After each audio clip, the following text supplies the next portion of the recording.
WIN to 85077. For everyone who wants more from their Wi-Fi. For everyone who wants to binge-watch box sets all day long. For everyone who's been stung by unexpected broadband price hikes. TalkTalk has your back. Because our faster fibre comes with our promise of no mid-contract price rises and includes our all-new Wi-Fi hub. With our fastest, strongest, most reliable signal yet. All for just £25.50 a month for 18 months. Search TalkTalk Fibre. TalkTalk for everyone. £30 setup fee, contracts and conditions apply. Forget history. Forget the years of hurt. Forget the red cards. Forget the missed handballs. Forget the brilliance. Forget being an underdog. Forget every game that has gone before, because all that matters is now. He's at the back post, and it's there in stoppage time. A gift to the nation, and England are off to a flyer. The 2018 FIFA World Cup on ITV. I'll have a bed, please. Across the UK, online and on DAB. Talk Radio, on the hour news headlines. I'm David Spencer. Police in Maryland are investigating a shooting at a local newspaper. It's happened at the Capital Gazette in Annapolis. One witness has described a gunman shooting at colleagues, but that can't be confirmed. Lieutenant Ryan Fraser is from the county police. We've been working very hard with securing the building. We've begun evacuating the building and getting everyone outside safe. So right now, that's our main goal, is to secure that building, get everyone out safe. Talk Radio has been told the unification of Ireland could dominate UK politics over the next decade. The comments come as the Irish PM says he's not preparing for a hard border with the North after Brexit because no one wants one. Speaking to James Whale, former Labour advisor and author Kevin Marr claims serious moves to create a united Ireland are not far off. There's a very, very strong likelihood that there is a majority of people that wish to test the water in a referendum on joining the two parts of Ireland together within the next 4, 5, 6 years. Meanwhile, Arlene Foster's become the first leader of the Democratic Unionist Party to attend an event hosted by Northern Ireland's LGBT community. She's gone to the Pink News Awards at Stormont in Belfast. 180 firefighters are dealing with 2 huge wildfires near Manchester. One on Saddleworth Moor's been burning for days, but now another's broken out on Winter Hill, north of Bolton. Prince William has ended his historic 5-day visit to the Middle East. He enjoyed a tour of the most revered religious sites of Judaism, Christianity and Islam in Jerusalem's Old City. Religious leaders have hailed the visit as a moment of history. In football, England will take on Colombia in the last 16 of the World Cup on Tuesday. After a 1-0 defeat to Belgium in their final group game, it means they finish second in that group. And the warm weather will continue into the weekend. Highs up towards 30 again on Friday as the heat wave goes on. Across the UK, online and on DAB. Take a far-out trip into the twilight zone of late-night radio with Iain. Unmissable late-night radio with the original king of unconventional conversation. Make contact with Iain Lee. The Late Night Alternative with Iain Lee on Talk Radio. 03444991000. Good evening, dear listener. You can listen to The Late Night Alternative with myself and Katherine Boyle weeknights from 10 on DAB. Download the Talk Radio app or go online to talkradio.co.uk. And hello to everybody watching us this evening live on youtube.com/Iain Lee. Look for the live feed and you can watch us there. Lots to talk about this evening, including anal bleaching, Patriot canes, and yoga pants. That's the main thrust of tonight's show. In the meantime, though, tomorrow evening between 10 and 11, it's going to be a tough listen, guys. We're going to be putting on trial one of radio's greatest offenders, Alan Caddick. And Alan Caddick's using his potential last hours of freedom to phone up and cry like a baby. Good evening, Alan. If you're going to say, like I said last night, talk to my solicitor. Okay, but you keep phoning us up. No, because I'm enjoying... Well, speak to my solicitor. Get Sally on the phone right now. Everything you have to say, you have to go through her. Right, okay. I don't have Sally's phone number. Well, get Sally to call in. Right, hang on a minute. Okay, you get that call. Right. Sally, I've got a feeling she might have had enough of you, Alan, and she might be prepared to... Sally is Alan's solicitor in this case. Sally, if you're listening... But in fact, I can email her because she emailed me earlier. So let me just send her an email. Can you call in now?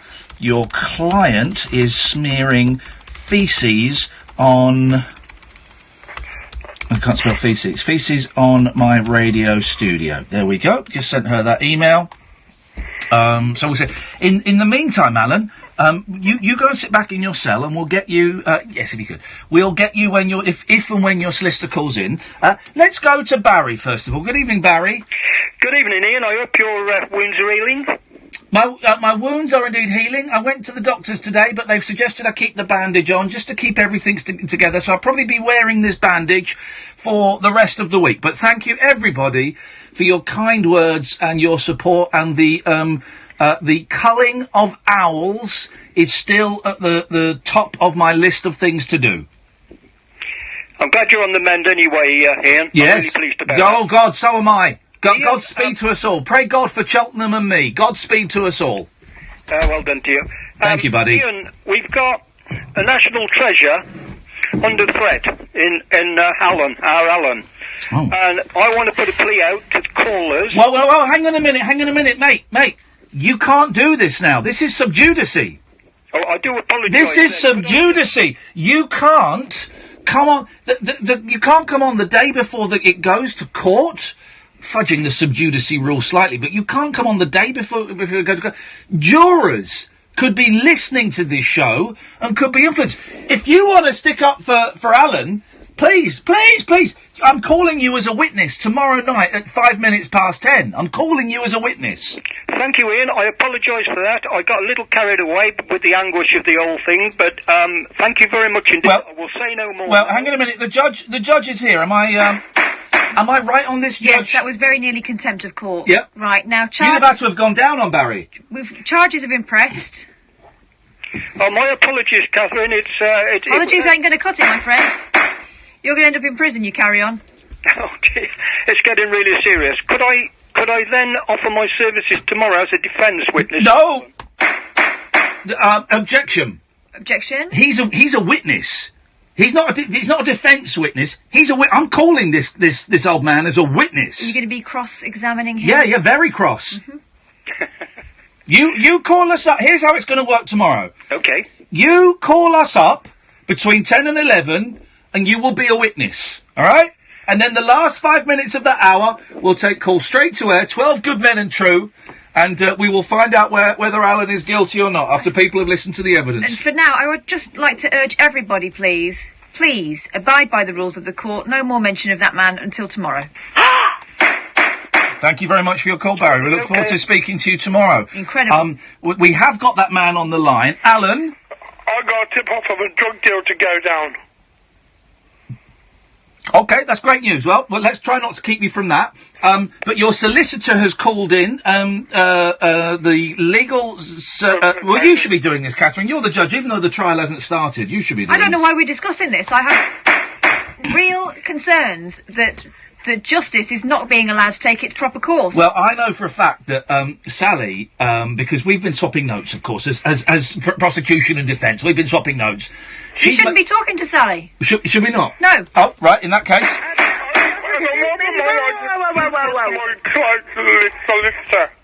Yeah, Sally's made a very big mistake in this case. Oh, yes. No. She's given Alan her phone number. Oh, you idiot! You're going to be objecting. And it will be sustained.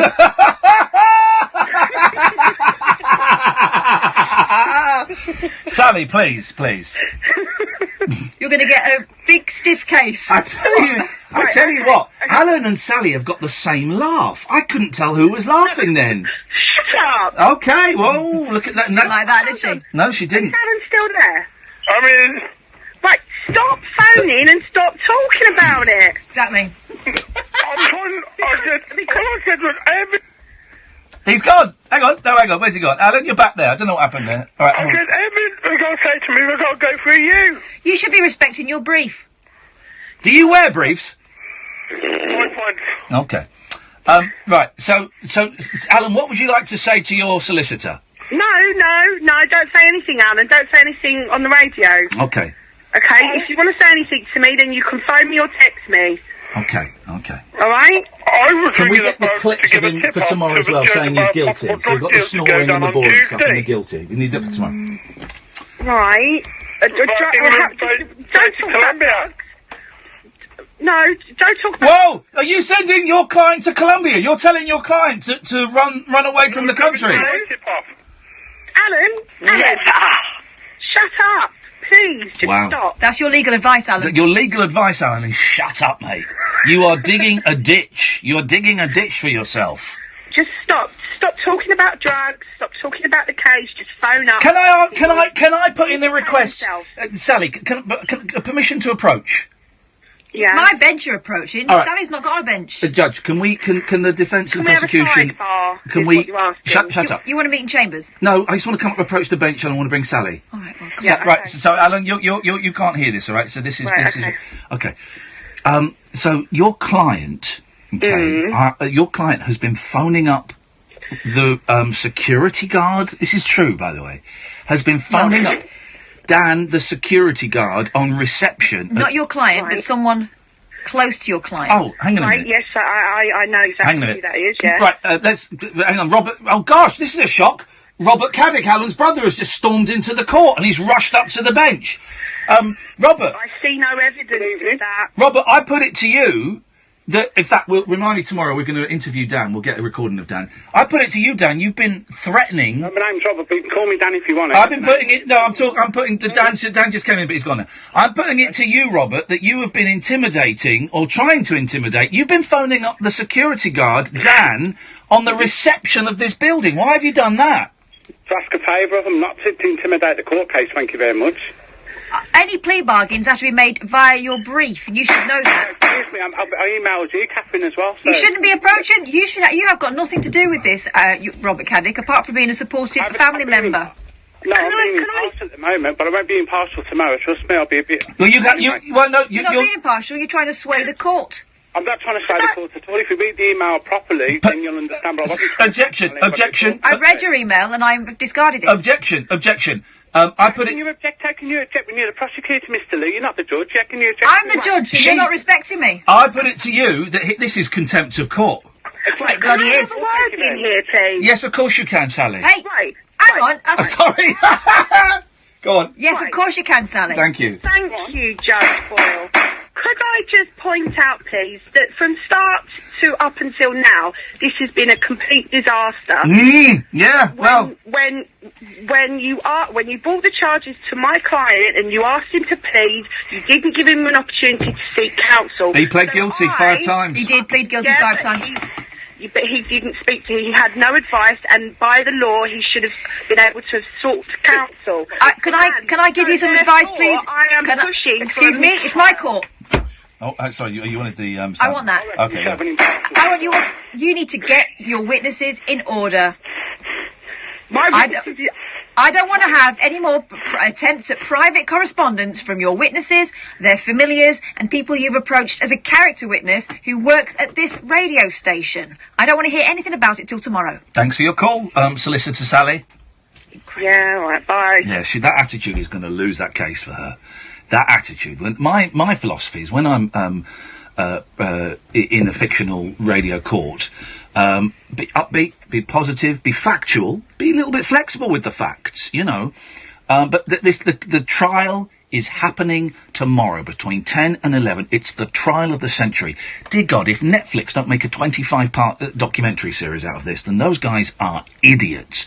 Alan Caddick is on trial. You will be... this is contempt of court! Caddick? What? But call in tomorrow! I will do it. Thank you. It's going to get messy. Catherine is furious! Catherine is the judge. And she's furious! I don't think we should be discussing this tonight. No, of course we shouldn't! But this is what we're dealing with. These are the idiots we're dealing with. This has been a shambles. She's right. This has been a shambles from start to finish, and it's her fault. She needs to get her ducks in a row. Yep. And stop them quacking at me. My ducks are in a row, my lady, so... Stop sucking up. Okay. Thank you for pointing that out. 03, onwards and upwards. Have you ever bleached your bumhole? 0344... Sorry? What, on purpose? 0344... 499 1000. Bumhole bleaching coming up next on Talk Radio. Talk Radio. Speakers off, please. Talk Radio. We'll get you talking. Huh? My judge is Critics are unanimous. I'll bring it in tomorrow. Do it tomorrow. Do it tomorrow. 2 is the most exciting thriller you'll You see got this your gavel? summer. Yes. Now the start of war. It's explosive. It's going to be funny, man. That was funny. 15 minutes of bollocks. As tense as anything you'll I like you see telling this me off year. because I keep trying to host it. Don't miss the must-see movie everyone's talking about. Sicario 2. In cinemas Friday. Book tickets now. Rated 15. How do you think England are going to do this summer, Bob? I don't know, John, but I've got a good feeling about Iceland. They're demonstrating an impressive 3-2-1 formation. That's right. 3 Restaurante pizzas, 2 garlic breads, and a 1.5-liter bottle of Pepsi Max. All for only £5. With a lineup like that, there's no way you can lose. Fill your freezer and win at summer with Iceland. This is on the advert. Subject to availability. Is that what happens? Oh, no, I don't know. It's just going to A tough and overgrown lawn never gets in the way of the McCulloch man when there's a match on. Like a powerful striker with his McCulloch lawnmower. He has the power to get the job done, cutting the lawn down to size well before the pre-match build-up, leaving it looking good enough. I hope that boring stoner calls in tonight. Get your McCulloch lawnmower and other garden power tools at good DIY stores nationwide or at McCulloch.com. McCulloch, the power to get the job done.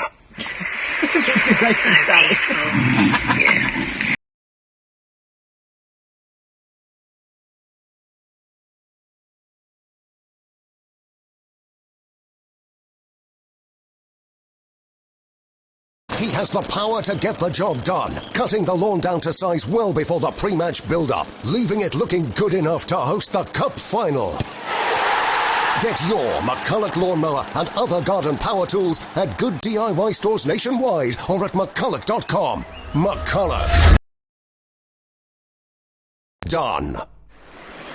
So peaceful. Yeah. Afraid we're going to have to get used to this millionaire lifestyle. This Friday, there's a £31 million jackpot. But no getting away from the football. Euro Millions. Nicer problems to have. Estimated jackpot. Rules and procedures. Of making you talk. 0344 499 1000 is the phone number. We'll do bum bleaching in a minute, or some wag on Twitter. I can't be bothered to click on the button to find your name, so I'm going to take the credit for it. Said I prefer to call it changing my ringtone. Oh, that got a big laugh. I have to name the person. Who was it?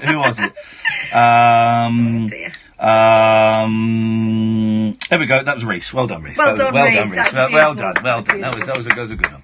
Let's take a couple of calls first, and then we'll talk about that. Good evening, Victor. Oh, good evening, Mr. Lee.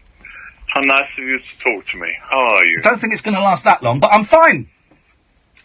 I'm as sober as a judge, unless that judge is Catherine. Hick.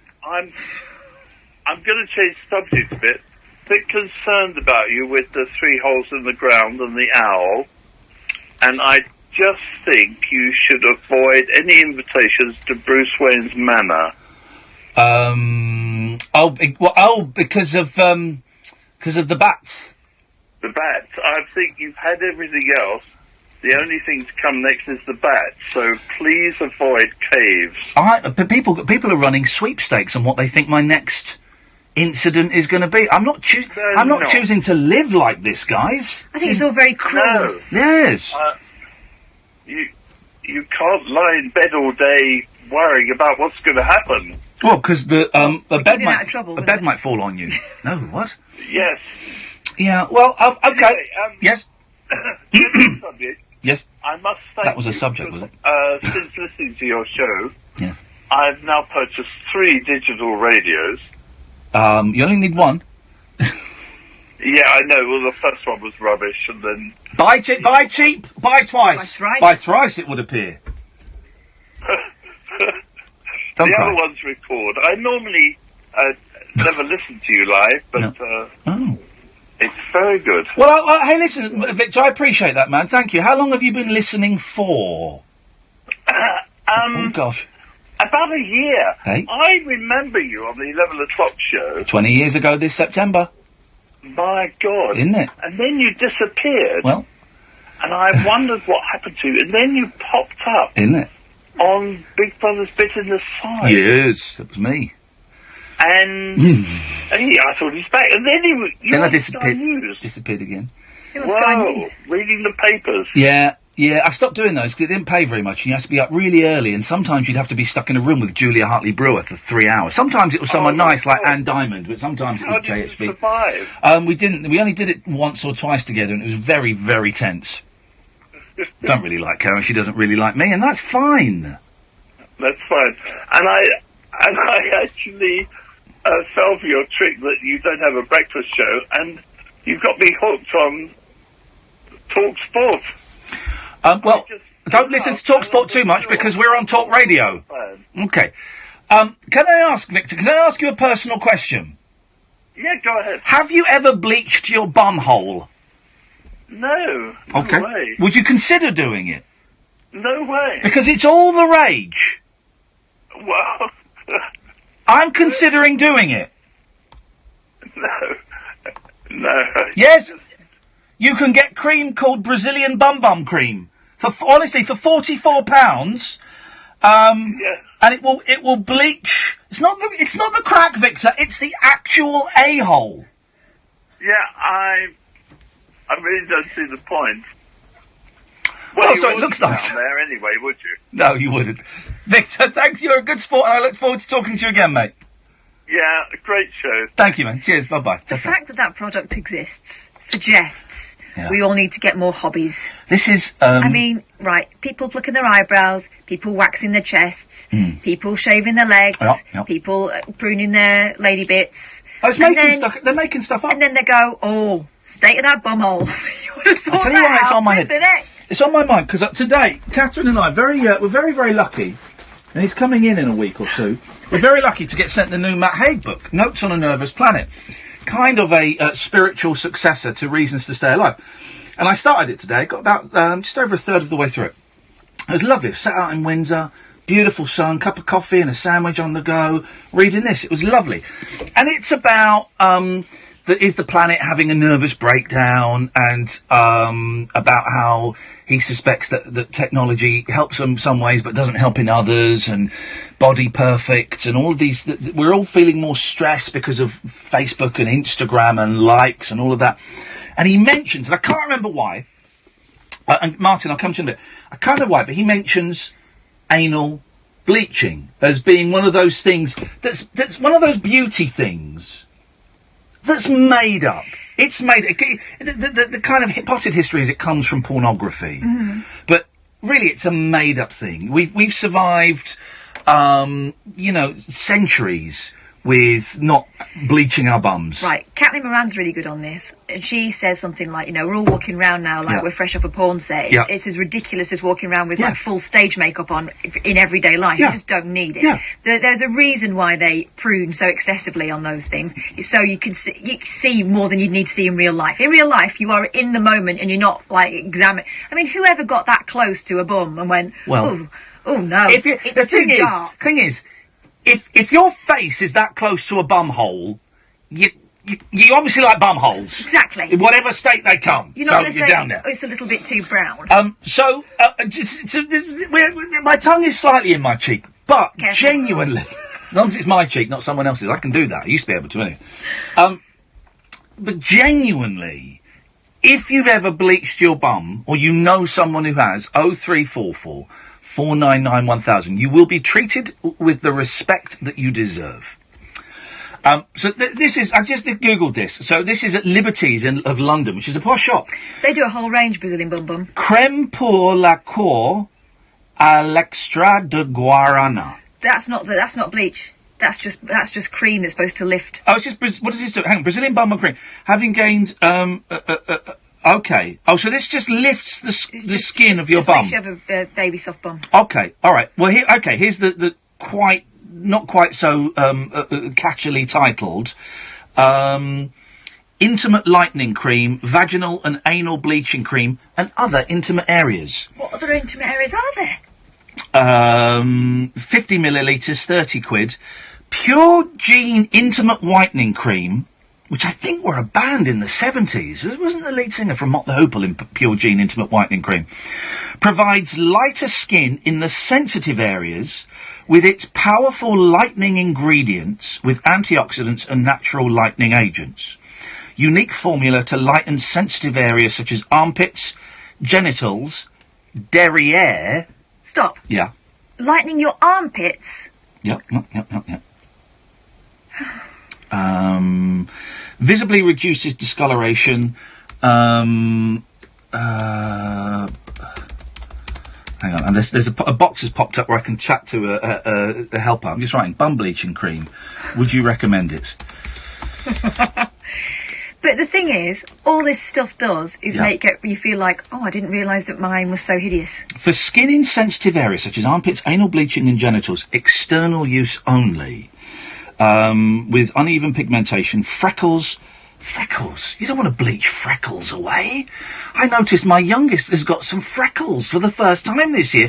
Oh, God! And I know how inappropriate it is to go from a conversation about bum bleaching to my kids, but I picked up my kids from school today. I've not done it a couple of weeks. My eldest is 8, right? So the youngest gets in the back, sits in the seat. The eldest got into the front seat. The passenger said, "Oi, son, the back." He said, "No." He said, "Get in the back." He said, No. I'm allowed to sit in the front seat now." I said, "No, you're not." He said, "Yeah, I am. It's 1.3 metres or something, and I'm over that. So I don't need the child seat, and I can sit in the front seat." Is that... I still have to have a booster?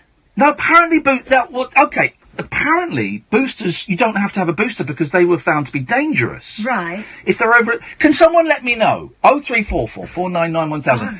So, I'm driving... My poor daughter is a string bean and I've been strapping her into her seat. It's based on height, right? Not age. It's height. And so, I'm driving and for the first time, my eldest is sat in the passenger seat next to me. And I just put my hand on his knee as we were driving. I said, "This is a really big moment for me, son. Thank you." But I don't know if he's just lying, because both of our kids are being a little bit naughty at the moment. You know, they're almost teenagers with 8 and 9. And I wonder if he's lying to me. My wife mentioned it a couple of weeks ago, saying, "Oh, I don't think he needs his child seat anymore." Sounds plausible, but the best lies do. Wow. 0344 499 1000, guys. My 8-year-old sat in the front seat, and I was getting the back, sunshine. I don't need that seat anymore. Anyway. Here we go. And this is a thing that's in the Matt Haig book. So these are the reasons why you might want to use this cream. To get rid of freckles, discolorations due to overexposure to sun, hormonal disorders, and connected with the ageing process, right? And part of one of the threads in this Notes on a Nervous Planet by Matt Haig is that the ageing process is beautiful and it's natural, and that all of these, the anti-aging cream industry is a multi-billion pound industry that will always fail. It will always fail because you cannot stop aging. But people will always buy it because they want the dream. Yeah. And it will never be proved wrong because they don't know what would have happened if they hadn't used the cream. Whereas I think, I think that, I've always had a soft spot for the older woman, right? Because I like wrinkles and I like laugh marks and I like grey hairs. I like all of these things because it's... And I think there are more people perhaps than we would be led to believe. And I know particularly for women, but men are catching up, but particularly for women for the last, 100 years, 80 years, there's been a real pressure to not age, to stay young, to stay as young as you are, if anything, to get younger. That is changing, or it's continuing for women, but it's becoming more predominant for men as well. That thing of, you cannot get old, those wrinkles go and have that little facelift. But there is also a shift towards people being very critical when you have obvious facelifts. Yeah. Facelift technology really hasn't moved on a great deal, has it? You can still spot when someone's gone that little bit too far. Yeah. When it's more about, you think that when you first have a little bit done before you need it really, because they talk about, before you start visibly aging, you should do stuff. Yeah. But then it's all about maintenance. But there comes a point where maintenance becomes obvious. It's just money. It's this thing of making things up. That, oh God, you didn't know this, but your bum needs to be bleached. Oh, yeah, let's sell that. They won't buy that. Yeah, I think we can convince them that they will. And they just keep making more and more. Anti-wrinkle cream under the eyes, all of that stuff. It's a nonsense. We don't need any of it. Okay, if it makes you feel better about yourself, then that's kind of a thing. But if it's making you feel better about yourself because of the external pressures in magazines and movies and TV to look younger and look more beautiful, then that's an external pressure that is manufactured and doesn't need to exist. Here's an example, and it's not even about just people our age, because I think we are particularly vulnerable. Like when you get to about 35, 40, that's when you start realising that all this stuff is about you. You're on the cusp of turning from being in one age group to another. And once you get 50 plus, then you start getting the saga catalogues, and everyone thinks it's hilarious, but actually it's a sign that you're on your way out, right? Here's the thing.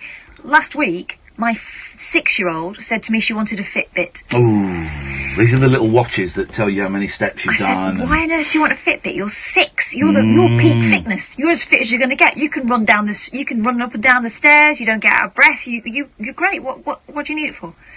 My friend's got one, and she's super skinny. 6 years said old. my 6-year-old. I said, your friend is 6. 6 years old. She said, no, she's 5. Aye.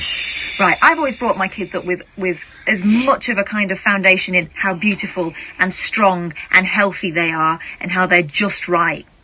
I don't, weigh them. I don't do any of that stuff.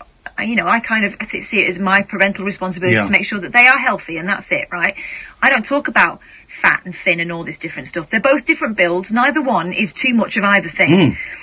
And then the world starts coming in. The world has started coming in to my 6-year-old and making her feel like she's not skinny enough. But then their answer will be in a couple of years' time when you say, but you're beautiful. But you would say that you're my mum, because that was my answer to my mum when I used to hate the way I looked as a teenager. And so this thing of men being more body conscious and more body shaming being a new thing, I think it's a bigger thing than it was. But I remember it, and Matt talks about it in his book, but I remember it as a teenager, hating the way I looked because I was long and gangly and had these bandy legs, the spotty face, big teeth. I hate it. Look in the mirror and I hate myself. And I'd say to my mum, I hate myself. I'm never going to get a girlfriend. I look ugly. I think you're beautiful. Well, you would say that. You're my mother. So it doesn't... So imagine if your mother hadn't said that. Oh, yeah. Some people are brought up by mums will say, well, you need to lose a few pounds, Yeah. And that seeps in from a really early age. Yeah. 0344 499 1000. I have a Cosmopolitan article from February of this year. Absolutely everything you need to know about anal bleaching. We'll dive into that in a second. Let's go to Martin first. Good evening, Martin. Hello, Ian Lloyd. Ian Lloyd. Can I change the subject now, Lloyd? Of course you can, Martin. We're just having a free-flowing conversation. Because what I want to talk about, right? Yes. In a non-patronising way, I want to talk about you and Katherine Boyle and my zombieing spews from Birmingham today, Go on, you can talk. Go on. Quick. First things first, who is it? can I just, congratulate you and Kathy, I can't hear you saying that. at your station. Yes. You're phoning, for being a non-boring about Trump, Muslims, this and that, blah, blah, bloody blah. Yes. It's just so annoying, you could turn on, the status, every 5 minutes, and I talk about that same subject, can I congratulate you and Kathy Boyle, your producer, for just having something different, man, in the whole... Are you saying we should be doing more Trump? Because we can do... We talk about the Trump balloon. I'm saying, you and your phoning is the antidote to all the boring Trump, Muslims, immigrants, blah, blah. Blah, blah, blah. It's just so boring, Ian, you know it, they go in the back 20 hours a day, and they just, all they do, is warm people up, turn people against each other, blah, blah, blah. Blah, blah, blah. It's just so boring. Well, can I ask you a question then, Martin? No problem. What do you think about Donald Trump coming over here? you know what, right? What I think about Tom come over here, like, if he wants to come over here, like, bring it on, man. Ooh, The trouble here, like, fighting talk. He won't meet any normal people like me and you, like. I don't know if you... So he's just going to buzz off, like, buzz around, like, you know what I mean? Yeah. So all these protests, like, all virtual Hang on, signal, like... hang on a minute. You've just started talking about Donald Trump on a Donald Trump-free zone, Martin. You're as bad as James Whale and Duncan Bucks. Ian, like, it's so boring, isn't it? Like... It is, isn't it? Immigration, Muslims... It's boring. Brexit, boring. Martin, can I ask you a question? And you and Kathy, like, thank God there's a station that don't go... Hang on, Martin. Kathy wants a word. Martin, what do you think? What do you think about Muslims? I've got no problem. Do you know what? Do you know what I tell about Muslims, like? I am, like, in the process now, right, of appealing against my ESA being cut off in Birmingham, right? And do you know the person who's representing me? A young Muslim woman. Huh? Now, put that in your stick, anybody, like... Now, hang on a minute. Now you're... let me interrupt. Now you're talking about Muslims on a Muslim-free zone. I don't mean Muslim-free zone that they can't listen and can't call in. We just don't talk about it. But, Ian, what? Can I get into my zombie experience today? Very quickly, but can I just ask you one more question? Yeah. What do you think about how Theresa May is handling the whole Brexit procedure? Do you want me to swear? Yeah, I do. Go on. I'll tell you what, like... I'm sick and tired of these... Listen, Ian, right? Brexit, Muslims, immigration, blah, blah, blah, blah, blah, blah. Don't you stress me, like... I live in Birmingham, right? And I've been to the football match tonight. A lot of black people, everybody in the... There were black people at the football match? Yeah. You're joking! I am. This is outrageous! But, Ian, can I go to... Yes. Zombie experience today in Birmingham City Centre. Yeah. Now, this is more important than all these bores and LBC who ran on about trying to, like, turn people against each other. I did that because I pulled the button off and I had to fix it. Ian, right? Yes. And I was just like... I like you, Martin. Have you ever watched, like, a series called The Walking Dead? I have seen The Walking Dead, yes. I got bored up after Series 5 when they escaped the prison. Since this day, right? Yeah. And black, white, and there was Asian people on the streets today, yeah? Man, begging out, like, sleeping, like, every corner, right? Yeah. I mean... As zombies? It's like the zombies from that Walking Dead series. Like, man, can you give me some of this and that? Like, sorry, man. I've never seen an Asian zombie, actually. That's a good one. I've seen a black zombie and a white zombie. Interesting. Maybe they're immune. Got better things to do. If there's any multiracial bleeding, like, beggars, like, or zombies, it's the whole big... Well, the fact that there's multiracial beggars, and I worked in Birmingham a few years ago. I like Birmingham a lot, but there's a lot... You're right, there's a lot of beggars and homeless there. That just shows that poverty affects everybody. Doesn't matter which god you pray to. See, all I say to anybody now, right, you know what I mean? You know, whether you're right-wing, left-wing, or whatever wing you are, I'm sick of a lot of them, like, Ian, right? Yes. I learned one thing, like... I'm anti-wings as well, actually. Well, you know, all these, you know, there's a station called LBC. They're obsessed by turning people against each other, like, that's their whole premise, like, of their station, like, is to wind people up and hate. It's a station hate. But one thing I can say, Ian, like, before I go, right, is one thing, right? Yeah. My caseworker now, right? Oh. And my mandatory appeal, like, which Theresa May cut my bleeding benches off, like. Yes. Is a young Muslim woman, like. Yes. Tell you what, Is she like a Muslim woman or is she a Muslim woman? She told me, like, the week, like, because she was fasting, like. Oh, yeah. Because, right, she gives me some vouchers for a food bank here, right? Yes. And she says to me, like, in the interview, like, she says, oh, by the way, like, I'm fasting now for, like, for Ramadan, like, and this and that, like, right? And she, you know, and I thought, bloody hell, like, you know what I mean? Like, you know, that's great stuff, like. A young Muslim woman, like, in Birmingham, is helping a young white guy, not young, right, you know, I'm in the 40s, like, you know what I mean? And, don't, you know what I mean? Right. That's a good story, man. It is. My mind's wandering a bit.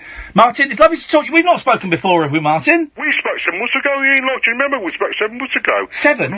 When I phoned up, like, Ian, like, just before I go, right, I phoned you up on the same topic, like. Oh. I says, I'm sick and tired of the media going on about Brexit, Trump, Muslims, blah, blah, blah. You guess all you go on about is Brexit, Trump, and Muslims and blah, blah, blah. Ian, right, because all they want to do, right, it's just, I'm like you, Ian, like, you're just boring. You certainly are, Martin. Thank you very much. Hey, listen, it's nice to talk to you, man. You're a good sport. Thank you. 0344 499 1000 is the telephone number. You thought you were Ian Wright. Okay. Children must normally... Because someone sent me a thing, and so Paul's quiz says the exact rule is children aged 3 years to 135 centimetres tall who are under 12 must use an appropriate child restraint when travelling in the front seat of a car, van or other goods vehicle. They must use an appropriate restraint when travelling in the rear if seatbelts are fitted. So does that mean a car seat, a booster, or a seatbelt? I don't think you can use them anymore. No, I thought they got banned. Yeah. And then then I've just Googled it, right? Children must normally use a child car seat until they're 12 or 135 centimetres tall, whichever comes first. Children over 12 or more than 135 centimetres tall must wear a seatbelt. So my boy's over 135 centimetres tall. I think, well, what is that? Metre and nearly a half. I don't know. I don't do metres. I can't do metres. How much is that in feet? Let me check. All right, mate. While she's checking, we'll get the adverts.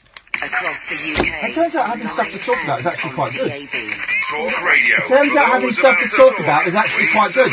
You're learning from me. At Green Flag, we think the AA are great. They've won bucketfuls of awards. They'll give you unlimited call-outs when you get So in I'm a pickle. 6'4", so 2 foot. Pickle. And they cover 100% of the UK. Very good indeed. So why do we think they're so great? Because Green Flags do all of this too. And we'll have you AA renewal quote. Green Flag. Common sense to the rest. There may be a charge for call-outs with the same problem. Savings based on our closest equivalent UK vehicle cover for vehicles 10 years and under. T's and C's apply. 1, 2, 1, 2. Music's always best when it's live. Same as Sky Vegas bonus time. That baby's live right now. Between 9 and 11 every night, our unmissable That was good, I bonus enjoyed game is that. guaranteed to trigger in Sky Vegas bonus time. Only at Sky Vegas. Unexpected. Don't talk about any of 18 those plus things. ends 3rd of July. Customers must be Don't paying their talk bonus games about randomly it. triggered. Identity state. Martin, can I ask you a question? And used by midnight. Eligibility restrictions and further T's and C's apply. BeGambleAware.org. When the fun stops, stop. Critics are unanimous. Sicario 2 is the most exciting thriller you'll see this summer. Who's gonna help us start a war? It's explosive, gripping, and action-packed. Adios. As tense as anything you'll see this year. Don't miss the must-see movie everyone's talking about. Sicario 2 in cinemas Friday. Book tickets now. Rated 15. Summer's here. Don't miss a drop. Get outdoors with the Land Rover Summer Sales Event from the 6th to the 8th of July. Enjoy 15% off all accessories and an additional £1,500 deposit contribution with 5.9% APR representative PCP finance. Search Land Rover Sales Event. Land Rover, above and beyond. Selected models only. Credit subject to status. UK 18 plus only. Terms and conditions apply. Black Horse Limited trading as Land Rover Financial Services. 15% off all accessories. Purchased alongside a vehicle between the 6th and 8th of July 2018. Subject to availability. At participating retailers only. I can't pretend to be a great celebrity. Whatever the size of your business, now you can take card payments square and fair. Get next business day payments as standard, with no monthly fees and free point-of-sale software. Learn more at square.com/fair. Authorised by the Financial Conduct Authority for the provision of payment services. Terms and fees at square.com/fair. Go to prison because of the lion law. That's what's the thing of me, Bob. Afternoons with Jamie East on Talk Radio. Investigate the unlimited possibilities of speech radio at Eastwood. What is the best piece of gossip that you have ever heard at Salford Business School? The radio show that questions the very nature of our reality. What makes us human? Why do we sin? My goodness me, if these walls could talk. Where can I get a pair of glasses like Jamie's for under a £5? Eastworld with Jamie East. It's a bit of a national favourite tomorrow afternoon from 1 on Talk Radio.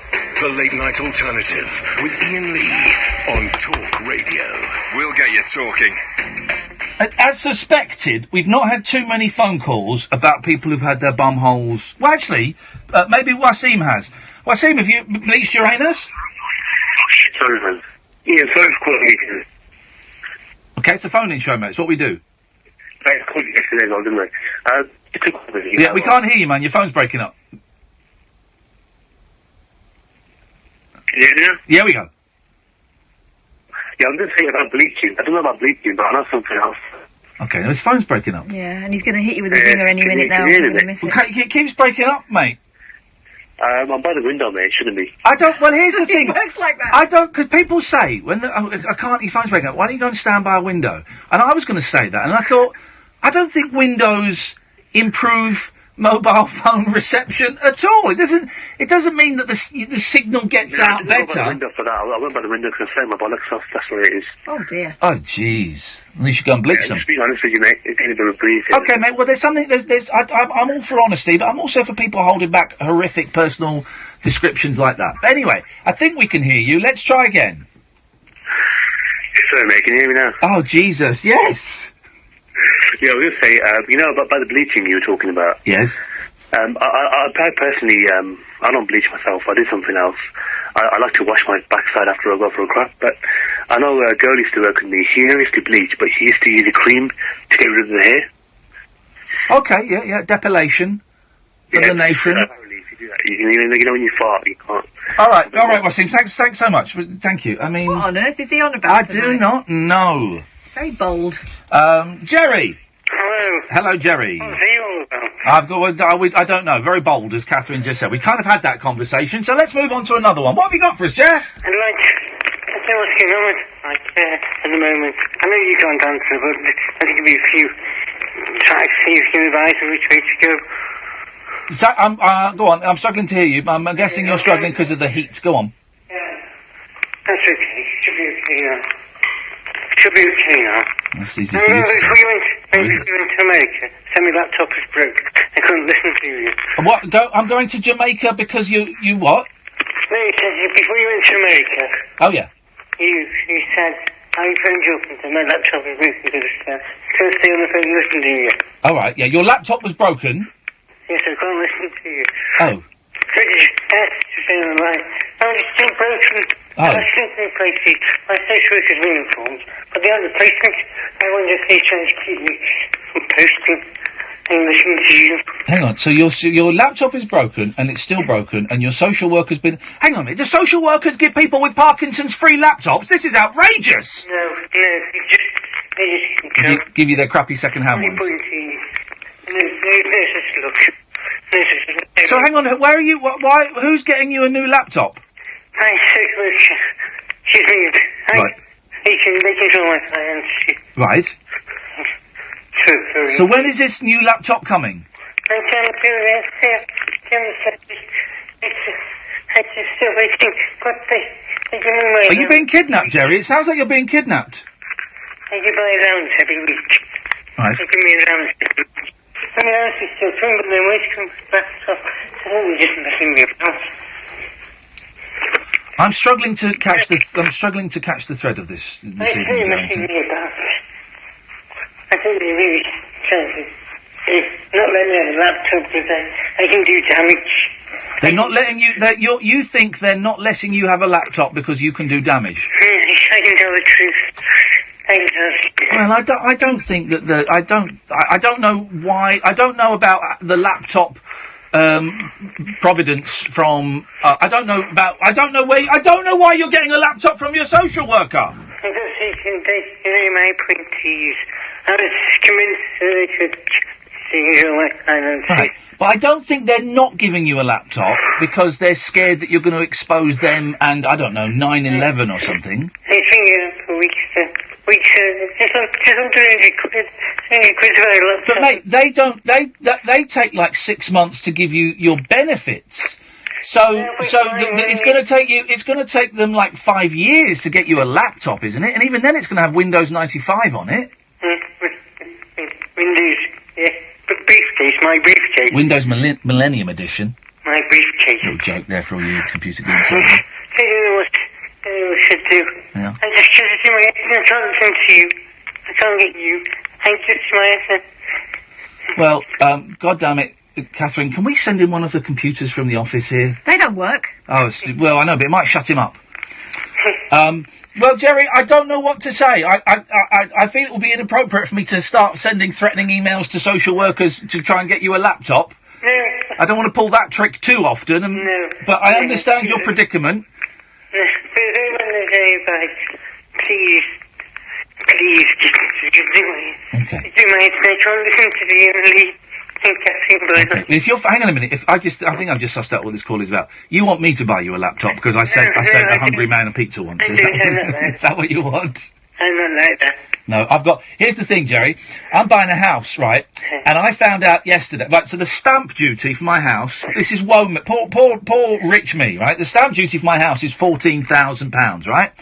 I found out yesterday that because of the situation I'm in, it's not £14,000, it's £28,000! I've suddenly got to find another, and every penny is accounted for, and I get a letter saying, actually, it's double what you were going to pay! I've got to find another £14,000, and I've got to do it in 2 weeks! Do you want me to say stamp duty for you? Yeah. How about stamp duty? You very like about stamp duty. I'm going to do a GoFundMe so that I can actually buy this flipping house. Actually, change the subject completely. Yeah? Anus. I'm going to change the subject by cutting you off. Yeah. Up your bleach bum. Yeah, don't pour me. I'm buying a house, and people go, "Oh, you're buying a house? It's tough. Oh, it's tough. Yeah, but do you know what? When you're all set and every penny is accounted for, and then a letter yesterday saying, "Oh, by the way, because of this, this, and this, you've got to pay double stamp duty." What the heck? I opened the letter here at work last night, and I was just sat there silently for quite a long time with my calculator out, and calculator was on my phone. And Kath went, "Are you all right?" And I went, "Have a look at this." I couldn't speak. What is stamp duty for anyway? So it's tax. It's tax, and it goes to the government, and it's a con, man. I'm buying a house, and then surely the tax should come out anyway. No, it's a con. It basically is what it is. 0344 499 1000 is the telephone number. This is from Cosmopolitan from February of this year. Absolutely everything you need to know about anal bleaching. The skin lightening trend may be going strong, but that doesn't mean you should try it. I'm probably not going to. Although, while it's completely... You're right. Yeah, this sentence is tough. While it's completely normal for the skin around the anus to be darker than the surrounding skin due to genetics or everyday friction, according to Dr. Labia de la Tour... No. Sorry, Dr. Rabia de la Tour, a gastroenterologist at New York University's Langone Medical Center, some women want to lighten the area. Here's everything you need to know about anal bleaching. 1. Porn popularised the anal bleaching trend, which is still going strong. It first gained traction in the early aughts. What's aughts? 2000s. I guess. I never heard it referred to as Aughts. that. After adult film actress Tabitha Stevens had her anus bleached on the unscripted series Dr. 90210 to look more pleasant on camera. Wow. Stick a bit of foundation on it. Wowzers. Yeah, well, I mean, a bit of cream on it. That's how they end up. Oh, Ian. Around the same time, and that's what they say, US search volume on the procedure peaked. Several years later, Kourtney Kardashian revealed she must be one of the Kardashians. She'd tried anal bleaching during a 2010 episode of Kourtney and Kim Take Miami. And online queries for at-home anal bleaching products surged.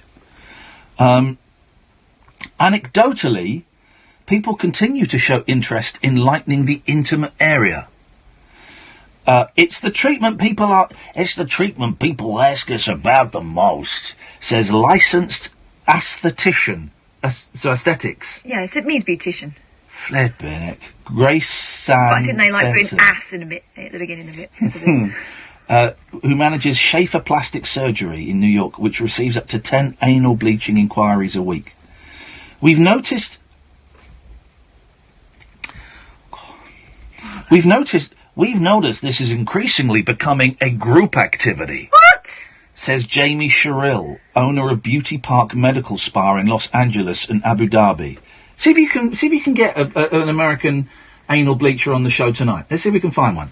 This woman's Jamie Sherrill of Beauty Park Medical Spa in LA, adding she's even treated bachelorette parties Flipping it. What have they got planned for the rest of the evening? Number 2. The cheapest approach to anal bleaching... Oh, I thought that was the answer. Oh, right. You're carrying on. The cheapest approach to anal bleaching is DIY, but it's risky. You can buy an at-home skin bleaching serum, cream or peel online or at a drugstore. Depending on the product, it may contain ingredients, lots of acids. There's lots of acids in there. The problem, some chemicals in skin lightening products may be considered carcinogenic. Bum cancer. When you DIY, you're more likely to apply the product improperly, which can injure the area and increase the chance the product gets into the rectum and enters the bloodstream.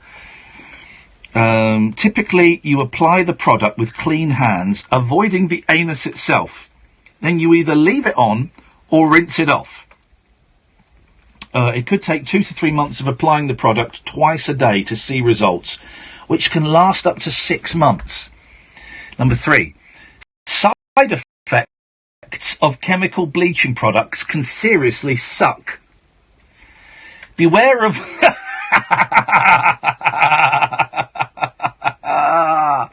Here we go. Beware of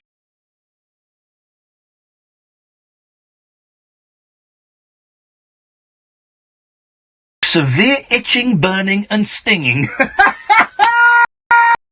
Oh, yeah. Last up to 6 months. Number 3. Side effects of chemical bleaching products can seriously suck. Beware of...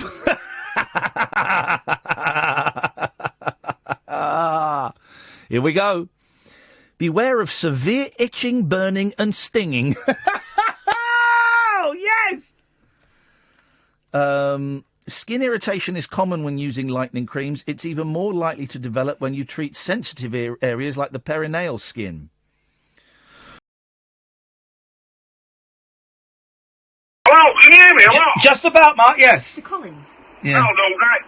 I don't know if I first want to ever say it, but you look remarkably like the Serbian team's football manager. Google him. I've Googled him. He's a British guy. Well, he looks like you, doesn't it? Oh, well, he might do, but I would have carried playing on. What? Thanks very much indeed. No, I can't be bothered. What's the name of the manager that we're trying to get hold of from the Beauty Park Spa? Jamie Sherrill. Sherrill. Jamie. 4. Professional anal bleaching can be pricey, but worthwhile if you must. Okay, so this place, the unisex intimate bleaching peel, offered at one of the offices, costs up to $1,000 for 3 30-minute treatments. So how does it work, right? Because sometimes if you have a baby or you see a gynaecologist, you have the stirrups, don't you? Mm-hmm. Where you sit back and it's because you've got your legs open and raised. They go in. They kind of put your legs into these stirrups and it holds your legs up. Yeah. So is there a similar thing for you? You lie on like a massage table with your face through a hole, and then you have your. Do you? I'm assuming if you're paying $1,000 for 90 minutes worth of treatment, I wouldn't be pulling my own bum cheeks apart. I would want I'd want a really fit man or woman doing it, or a robot, or a machine, two metal things, and you turn the handle, and like a reverse vice. Yeah, exactly, a reverse vice for your bum. Or they could put a lolly stick in between. Okay, well, matchsticks for me. I don't know what that means. Because professionals typically use more potent lightening products that deliver faster results, it could increase your chance of post-treatment irritation. The biggest benefit of going pro is peace of mind, since products are applied by technicians who can see what they're doing. We've got another 6 of these to go in a bit, and we'll speak to Mo after the news. 0344 499 1000 is the telephone number. We'll talk about this. I want to talk about CGI influencers. Oh, and you know we had the Gemma Collins interview yesterday. PDT on Twitter sent me another really awkward interview that was printed verbatim. 0344 499 1000, the late night alternative on Talk Radio. Talk Radio. Listen. That's an hour of radio. Talk Radio. We'll get you talking. Hello, Now TV Entertainment Hotline. What are you in the mood for today? I want to lose myself in something epic. Sounds like Game of Thrones is your thing, and you can relive every battle for the Seven Kingdoms, because we've got all 7 seasons. Well, that's my night's watch sorted. Whatever you're in the mood for, the Now TV Entertainment Pass has the latest and best shows and over 300 box sets to suit your every whim. To start your 14-day free trial, search Now TV. 18 plus, new customers only. Pass renews at $7.99 per month unless cancelled. The Nissan Navara Tecna is tough as always and smarter than ever. With a 3.5-ton towing capacity and a 1-ton plus payload. Class-leading fuel economy on manuals and up to 5-year warranty. All for £295 per month, excluding 20% VAT on business contract hire. What? The Nissan Navara Tecna. Business users only. £295 per month contract hire on Tecna grade manual. £1,770 advance rental. 10,000 miles per annum. Nissan Finance. Subject to status. T's and C's apply. Ends 30th of the 9th, 2018. Participating dealers only. Nissan.co.uk. Critics are unanimous. Sicario 2 is the most exciting thriller you'll see this summer. Who's gonna help us start a war? It's explosive. Oh, no, you gonna try it. Gripping, and action-packed. You gonna try it. As tense as anything you'll see this year. Don't miss the must-see movie everyone's talking about. Sicario 2 in cinemas Friday. Book tickets now. Rated 15. How do you think England are going to do this summer, Bob? I don't know, John, but I've got a good feeling about Iceland. They're demonstrating an impressive 3-2-1 formation. That's right. 3 Restaurante pizzas, 2 garlic breads, and a 1.5-liter bottle of Pepsi Max. All for only £5. With a lineup like that, there's no way you can please, lose. Sam. Thanks, mate. Fill your freezer and win at summer with Iceland. Subject to availability. See in store for details. Up here on Ben Nevis, it's millions of years since the volcano was active. But Sky Vegas bonus time, well, that firecracker's active right now. Between 9 and 11 every night, our unmissable bonus game is guaranteed to trigger in Sky Vegas bonus time. Only at Sky Vegas. Unexpect more. 18 plus, ends 3rd of July. Customers must be playing when bonus games randomly triggered. Minimum 20p stake. 3 spins must be claimed and used by midnight. Eligibility restrictions and further T's and C's apply. BeGambleAware.org. When the fun stops, stop. Across the UK, online and on DAB. Talk Radio, on the hour news headlines. I'm David Spencer. Police in Maryland say 5 people have been shot dead at a newspaper office. Others at the building in Annapolis have been injured. 1 person's been taken into custody. Lieutenant Ryan Frazier is from the county police. Once we arrived, our officers very quickly secured that building. We still continue now to get people outside of that building, get them to safety, so we're in evacuation mode right now. Talk Radio has been told the unification of Ireland could happen within the next 5 years. It comes as a controversial peace process body is revived. The British-Irish Intergovernmental Conference brings together the UK and Irish governments and has been revived amid efforts to restore power sharing in Northern Ireland. Speaking to James Whale, a former Labour advisor and author Kevin Marr said he sees the North and South coming together in the very near future. It could become the big issue for British politics in the next Parliament, quite frankly, as soon as that. It's not going to be longer than a decade, let's put it like that. Nearly 200 firefighters are dealing with 2 huge fires near Manchester. The Army is also helping tackle a blaze at Saddleworth Moor, which has been raging for days, while 15 fire engines are at Winter Hill near Bolton. Donald Trump and Vladimir Putin will have their first official summit in the Finnish capital Helsinki next month. The White House says they'll discuss relations between their countries, but the Russian Foreign Ministry is urging people not to get their hopes too high. England have lost 1-0 to Belgium at the World Cup. It means they finish second in their group and take on Colombia in the last 16. That match will take place on Tuesday evening. And we've had the hottest day of the year for the 4th day in a row, with temperatures reaching 32 Celsius. The heat wave will continue into the weekend, highs up in towards the 30s again on Friday. Across the UK, online and on DAB. Get an earful of unusual nocturnal emissions with radio's Lord of Misrule, Iain Lee. No relation, thank God. Unfiltered Night Talk with the original king of unconventional conversation. The Late Night Alternative with Iain Lee on Talk Radio. Good evening, dear listener. The Late Night Alternative with Iain Lee and Katherine Boyle. Weeknights from 10. You can listen on DAB, download the app, or go to talkradio.co.uk. Busy old show tonight. We're talking all kinds of... You know the rules. You can call in about anything you want. We're just going to sit here and chat about stuff, but you can call in about anything you want. Prompted by getting about a third of the way through the new Matt Haig book, Notes on a Nervous Planet. I think it comes out in a couple of weeks. It's a good book. And anal bleaching is mentioned. So, we've been talking about that, and we're trying to get an anal bleacher on the show, and we're keeping our fingers crossed. We'll go through the rest of that Cosmo article in a bit. 0344 499 1000 is the phone number, if you want to give us a call. We've got a couple of calls here. Let's go to Mo. Good evening, Mo. Good evening, Mo. Long time. Good evening, Ian. Long time no see, eh? Sure. I always thought people that said that cliche were a little bit unimaginative, but there you go. What do you mean? It's not cliche, is it? It's a cliche, and well, what I mean is it's just an unimaginative thing to say. I've never really known what it means. Long time no see. That means it's a long time since I've talked to you.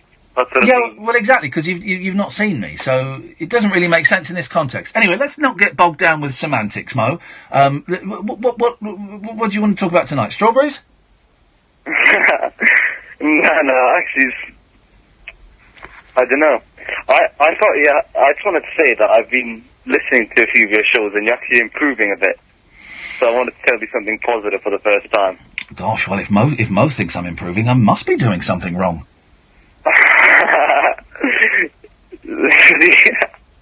See, now you're going a bit down, but I just want to say you're improving. I wish I could say the same about your phone calls, Mo, but if anything, you're actually retrogressive in your approach. What do you mean? Huh?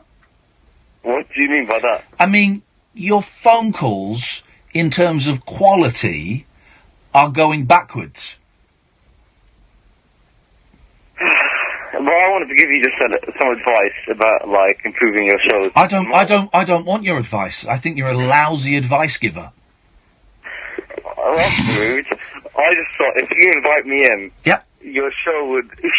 Oh, sure, what are you doing tonight? Come in tonight. You're in Watford. You can be here before midnight. Come in.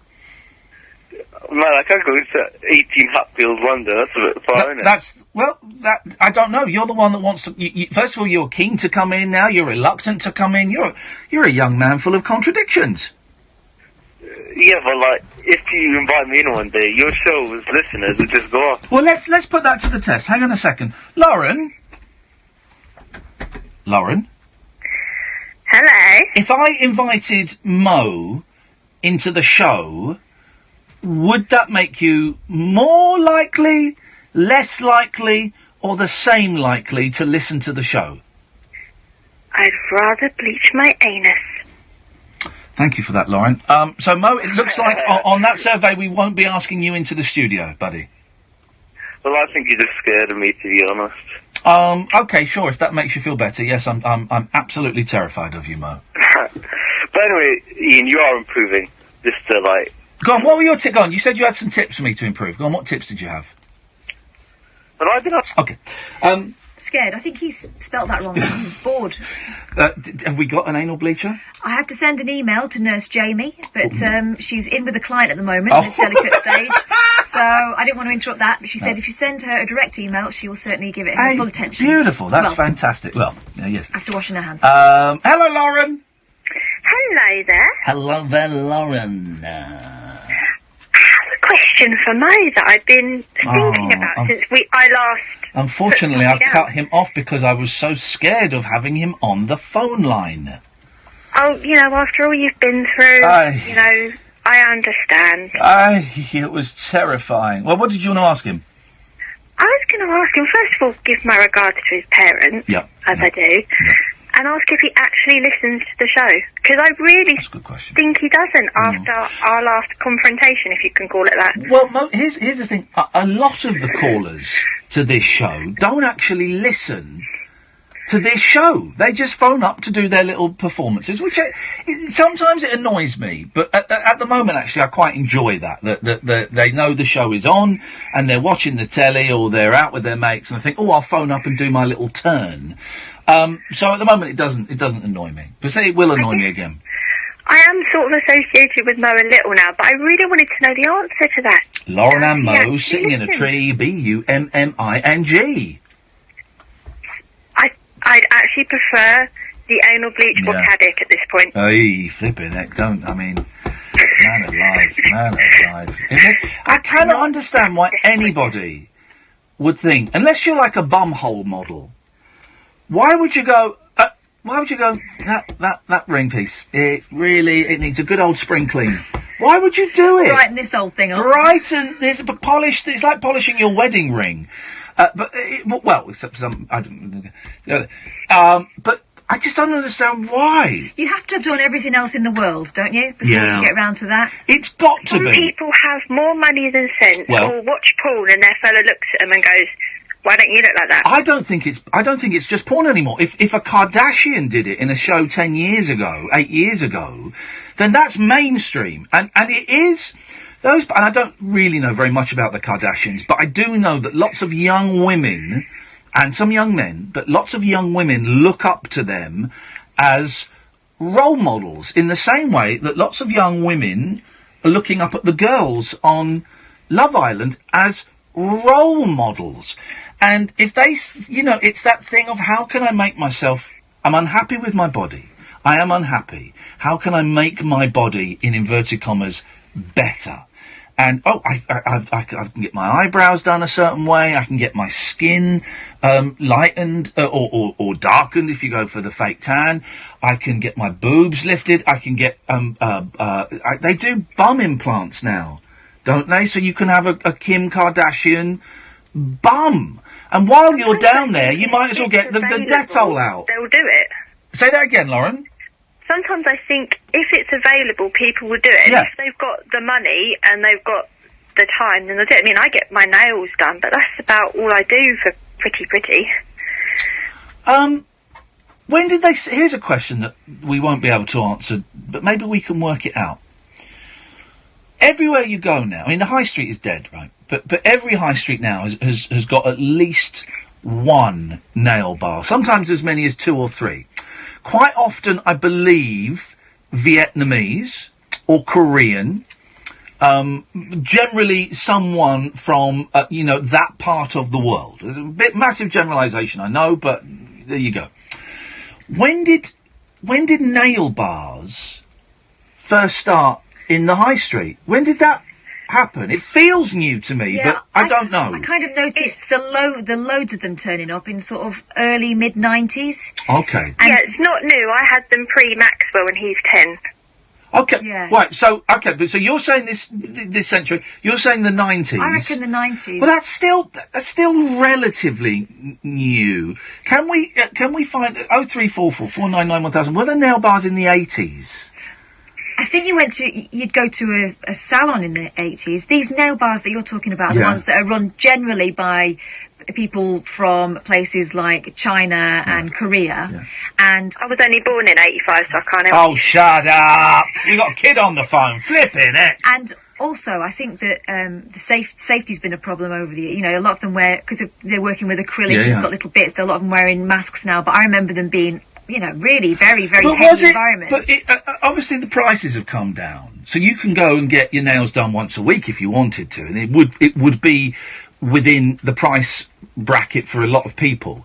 But I'm guessing if they were around in the 80s, it would have been a lot more expensive. It would have been a lot more exclusive, or. Okay, it's kind of a chicken and an egg thing. Which came first? People having fancy nails on TV, or nail bars becoming affordable, because it's another thing. Because here's the thing. I'm getting there now. I was kicking it around because I knew there was a point. When I was a kid, in the 70s, my mum would cut her nails and she'd put nail varnish on. And that was it. That was it. She'd file them and she'd put nail varnish on. And that was it. And she'd keep that nail varnish on for 3-4 days, however long it lasted, then take it off and put it on again. And that was nail care. So at some point, someone a magazine, a TV show, a celebrity, someone must have done a thing about, hey, there's these new things out there, and they're called nail bars, and you can sit there and get your nails done. And if you don't like your nails, they'll stick plastic nails on there. And it must have been another part of this cycle of making stuff up that we don't really need to turn a dollar. It must be, mustn't it, Lauren? I think so, yeah. Some person on the telly will have had pretty nails, and everyone else would have gone, I want that. Okay. Yeah, there's that. All right, Lauren, listen, thank you very much for that. Excuse me, sorry I didn't you didn't speak to Mo as much as you wanted to.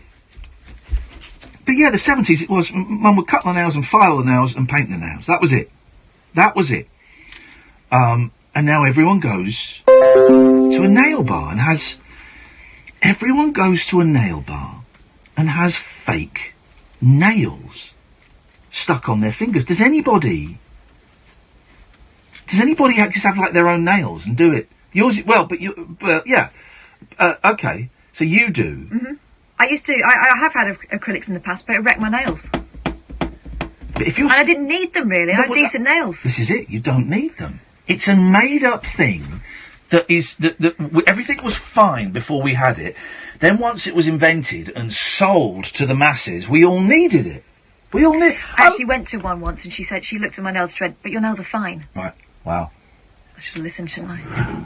And then you can't open cans with them and stuff. It's ridiculous. And normally, once those things are out there, you can't put the genie back in the bottle. You can't get rid of it. The only exception to that I can think of is the AIDS fish. Remember the fish? Oh yeah, that would eat the dead skin. I fancied that, but then someone went, yeah. What if they actually eat the foot of someone who's got like AIDS or Hep C or something like that that's transmittable? Is there a risk? Oh, there's a risk, but it's a tiny... Stop it. Just stop it then, because that's really, really bad. That's the only one I can think where the genies had to go back in the bottle. Everything else... Sunbeds, maybe? That's sort of dying well, out, sunbeds changed to the e-cigarette equivalent of sunbeds, spray tans, didn't they? The booths, the spray booths. There still are sunbed shops. Yeah. I remember, having a neighbour who had a sunbed in her in the spare room. Yeah, you could see it going once blue. the kid moved out to work, then the sunbed would come in. And you could see it going blue. Yeah, totally. 0344 499 1000. Good evening, Hemo. Yo. Yes. I used to go around to my auntie and uncles and they had a tanning bed. Did you use it? On it. Yeah, when I was like 15. No, and what did it feel like? It felt warm. Yeah. And kind of bright. And you had to wear the little black swimming goggles, did you? They were red ones. Right. Okay, and you got a suntan. I remember putting on What's the Story Morning Glory and just lying back and sweating. I remember being very wet. It is quite soothing, isn't it? But, obviously dangerous. Well, yeah, that's it. But they are... I went in one of those stand-up ones once when I was getting ready for my sister's wedding. The sunbed or a spray? But, no, you stand up. And it's got all those, like, because it's different now. Because it's different. If I got this right, the ones that they used to have, that maybe Hemo's talking about, that was like the blue fluorescent tubes, like and you'd have to be in there. It was lying on a light bulb. Yeah, and you had to be in there for like half an hour. Mm-hmm. But then the ones you're talking about, that's like a little 10-minute, 5-minute jobby, isn't it? It depends how long you go in there and what your skin type is. They're like. Basically the originals. I don't know about these ones. The original ones, they're just cancer machines, aren't they? Aren't they? They're not great. But here's the thing, right? And again, it's another... I don't know what you've called it about, Hammer. We'll get to it in a second, I'm sure. But it's... White people want to be blacker, and black people want to be whiter. Massive generalisation. Massive generalisation. How do black people become whiter? Well, by using makeup and by using bleaching products. There's a big... well, you go to Michael Jackson being obviously the most famous, right? Yeah, but he had vitiligo, didn't he? I don't buy that for 1 second. I don't buy that. He definitely had some, then come on, bleached the rest. Okay, then why did he try and have why did he have a Roman nose constructed? Because his nose fell off. It often happens with vitiligo sufferers. Hemo, come on, man. Why you have been sucked into this. Michael Jackson wanted to look white. He had a Roman... if his nose fell off, you get the same nose built, or one slightly better. He had a Roman, Caucasian nose built for him. That is, it was, for all intents and purposes, he looked like a white man. Well, like a white woman. Well, looked like a white woman. So it's like, there have been... He had white kids as well. Yeah, there's been outcry about, Beyonce sometimes appearing lighter than perhaps her natural skin tone is. Well, maybe she is lighter, but she darkens up for... No.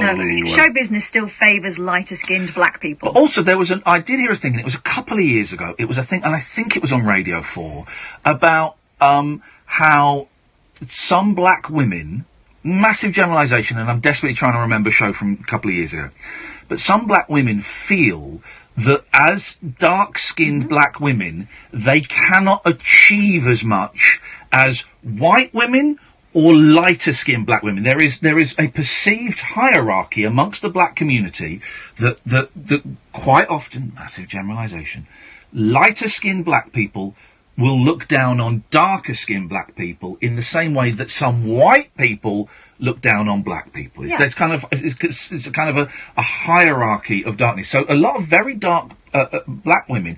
And by the way, if you know more about this than me, please give me a call, because I'm aware I'm probably offending loads of people. I'm here, I'm on the phone right Well, you don't know nothing about it! You thought Michael Jackson's nose fell off!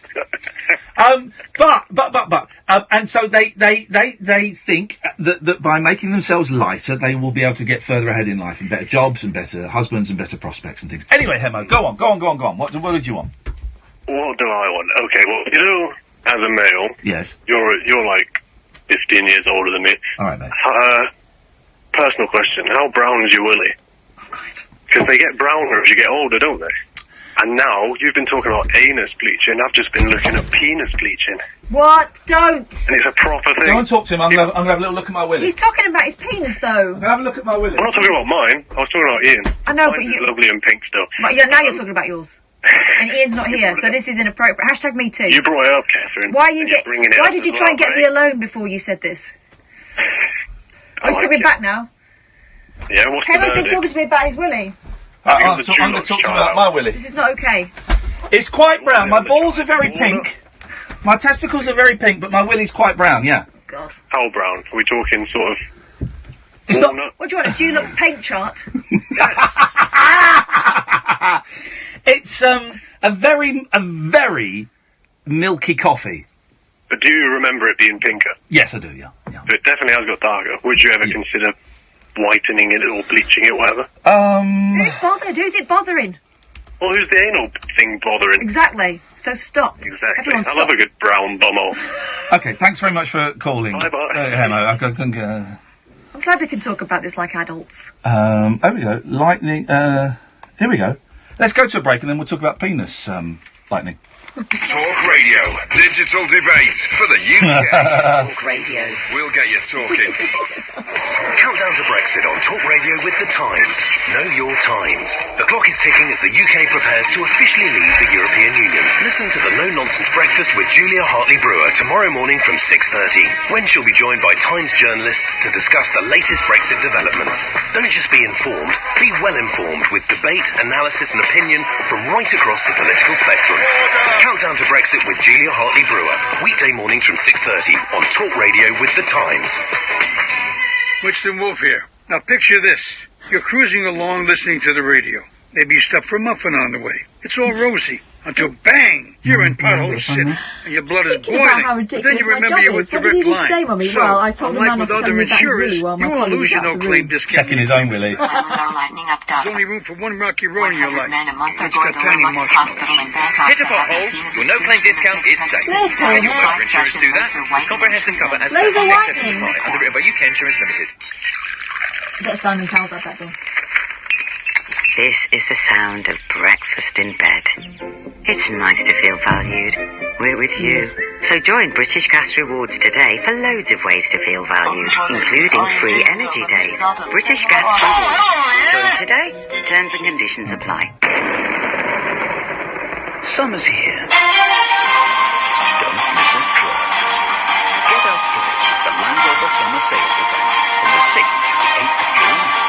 Enjoy 15% off all accessories and an additional £1,500 deposit contribution with 5.9% APR representative PCP finance. Undergoing Search Land procedures to Rover lengthen Sales the Event.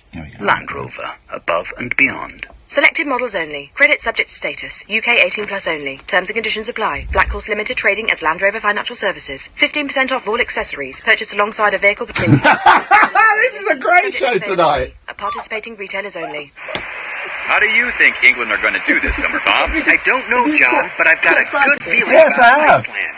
They're demonstrating an impressive 3-2-1 formation. That's right. 3 Restaurante pizzas, 2 garlic breads, and a 1.5-liter bottle of Pepsi Max. All doing it for only tomorrow. £5. With a lineup like that, there's No, he'll no way actually you get can his lose. penis wiped Fill your off. freezer As a and direct win result of at this summer show. with Iceland. There will be at least Subject to 10 men availability. in the See in course of our store for conversation details. who've done this. The Late Night Alternative with Iain Lee. Talk with the original king of unconventional conversation on Talk Radio. We have ways of making you talk. Undergoing procedures to lighten the skin of the genitals, a nasal groin area has become increasingly popular in the past year. Laser bleaching of private areas is carried out by using a type of laser which damages or kills the cells that produce melanin, the pigment that gives skin its color. Most clients have to undergo a few laser sessions before achieving a desired result, and each session usually takes 10 to 15 minutes. Laser bleaching comes with small risks of infection and scarring, and should always be carried out in a professional clinic setting. Skin lightening can also be carried out at home using a bleaching cream. However, professionals recommend to visit a clinic before embarking on any at-home treatments, as bleaching creams can cause damage if not applied correctly. Nigel from Maidstone calls in. This is particularly important when bleaching the sensitive skin on the genitals or anus. Anus. It's a robot reading this. Popularity of bleaching private parts has been linked to several high-profile celebrities, such as Kourtney Kardashian, publicly admitting to having these procedures done. HB Health of Knightsbridge, a leading medical aesthetic clinic based in London, reported a 23% in the number of people, men and women, asking for anal bleaching in 2017.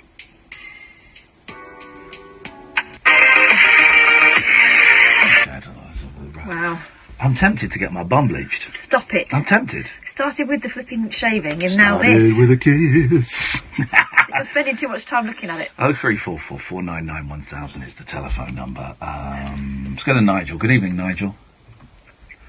Hello? Would you bleach your anus? Certainly not. Okay. Okay. Just we're giving it away tonight on the show, and to our millionth what caller. colour would you like it? Let's not- Purple. That's my favourite colour. God. Purple. It is Ian, isn't it? I can't hear you very clear.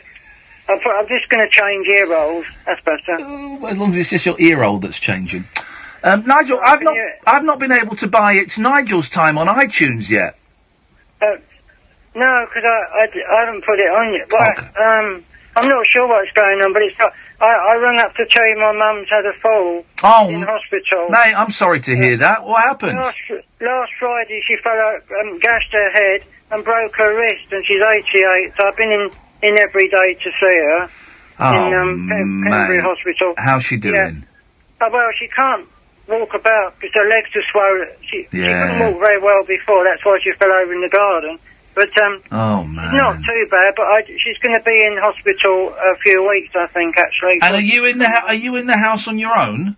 Yeah, but I've had to do everything, the washing, cooking and the shopping, so I've been entirely, that's why I haven't rung you. And have you, when, we all know that when Mum's out of the house and the young people are left to do the shopping, they just buy 5 boxes of Cocoa Pops and, microwave chips. Is that what you've been buying? I've been doing quite well, really. I've been doing quite well, considering I've not been done cooking for ages. Yeah, okay. Anyway, you don't feel like eating a lot when No. she's in hospital. Well, but you do have to eat to keep your strength up. She needs you strong for The her. hot weather as well is enough to put you off a big hot meal, isn't it? Yes. Don't you agree, Ian? Oh, I do agree. I'm doing okay. I'm keeping myself occupied with me dumbbell, me weights and that and my laptop, of course, keeps me occupied. I bet it does. And of course, doing the housework as well. Yeah. Well, we all wish your mum the very best. Yeah, I am so upset. I'm sorry. Oh, Nigel, I mate. cried all day Friday because the blood was. I had to pick her up from the garden onto a chair. Oh, mate. And the blood was all over me, and her head was gashing with blood, and she's got a black eye now. It looks terrible. Well. Here's the thing, though. Older people, when they fall, they bruise a lot more than younger people. And it takes longer to heal as well. But it doesn't. It looks worse on older people than it actually. Terrible. Yeah. But it looks worse than it probably is. Yeah. I feel so sorry for her. And then she cried. When she cried in hospital, it broke my heart. Of course it did, mate. Of course it did. Have you got any friends or any family that can help, or you can go and talk to? No, they're in Norwich, my family, and I rang up, told them last night, but they won't come to see me. Oh, man. And I haven't seen them for 20 years, my brother, and his family. They've all got cars, and they never visit. They're not going to see me before I die if they don't hurry up, you know. Why does your brother not see you? If you don't mind me asking, that's quite a personal question. He won't go out the house because his wife can't get him to go out the house because he's got agoraphobia. Wow, gosh. And but the other people, his grown-up children could bring his wife or whatever. Well, yeah, that's sad. They're not. I want to see my grandchildren, and I can't because it's too awkward for me to go there. Well, listen, don't worry about them. You've told them what's going on, and if they choose not to come, I think it's terrible for not to come and see his own mum. Yeah, that is. But you know, from what you said, he's got his own reasons. Nothing else. Sorry, nothing else is so important as that. Really, I mean, it's direct. Oh, Nigel, we've lost you. We're losing you a bit. Go and stand by a window. Nigel. Nigel. No, Nigel? Nigel, we can't hear you. I'm here. There you go. Don't move from that I've spot. just changed ears again. Okay, maybe it's your ears. Well, listen, try not to worry about them and try and focus on Mum. I'm so worried about Mum that she's not going to come home, you know. Oh, mate. Well, let's listen. They can do miracles in hospital. How long have they said that she might stay in there for? Well, she's got to go to another hospital after this one to get even better, they reckon. Yeah, okay. I can't believe it. I can't believe she's going to get better. But, oh, man. Well, because she can't walk. No. But there's no reason to keep her in hospital sitting there with no one to talk to, is there? Well, no, but if they're keeping her in there, they're doing it because they want her to get as strong as she possibly can. But they said the only thing wrong with her is she broke her wrist. That's the only serious thing wrong with her, they said. Yeah. So that's good in a way, isn't it? Well, that's great in a way, but I'm guessing they want to make sure that she eats well and that she rests. They said she'll have to have carers come in for a while. That's quite probable. That would be all right, though, wouldn't it? Yes, but I do help her with the shopping and everything, and the housework. But carers are professionals, and they'll be able to help you out a little bit. Yeah. I mean, obviously, I need some help. Yeah, so of course I you do. get help as well now. Of course you do. Well, thank you, Ian, for listening to me. Hey, listen, buddy, you give us a call any time. I wasn't going to cry, but I had Hey, it's Mum. We're allowed to cry about mums. Of course we're allowed to cry about anything. I lost my dad with cancer. He died at 50, younger than me, my dad, of cancer. Yeah. And I understand what James is going through as well. Yeah, yeah. And it all gets on top of you, doesn't it? It's life, isn't it? It's the circle of life, man. It's hard work at times. Listen, there'll be a lot... I was going to ask you, sorry, Ian, I was going to ask you a while ago, perhaps you could put one of my records onto iTunes for me, because I don't know how to. I don't really know how to do it either, I'm afraid, Nigel. No. Oh, somebody else did it for you before? Yeah, someone did it for me. If you were to send it to me, I'd certainly play it on the radio. It's Nigel's time. Well, I haven't got a copy of the proper finished version. Okay. It's on YouTube. Of what, Nigel? It's Nigel's time. It's Nigel's time. On YouTube, yeah. It's under, what's it called? Wurlitzer Records. You know the Wurlitzer thing that Talk did? Well, it's under that. Nigel from Maidstone, Wurlitzer Jukebox. Yes. But that's not it's Nigel time though, is it? Yes, it's Nigel's Time and the Joker, the two songs that I sent to Mike Graham. Hang on, here we go. That's the one, yeah. Is this it? That's the one. Here we go. This is actually quite surprisingly good. Here we go.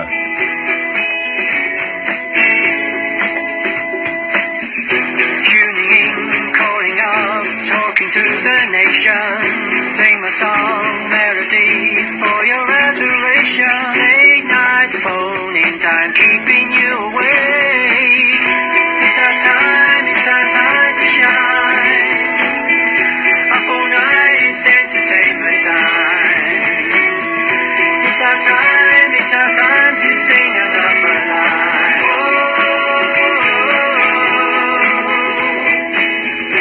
It's Nigel's time. Clouds are gone, sun is up on your horizon. Safe at home, back on the phone to my radio station. Late night phone in, so you stay away. It's our time to shine. Up all night, it's entertainment time. It's our time to sing another line.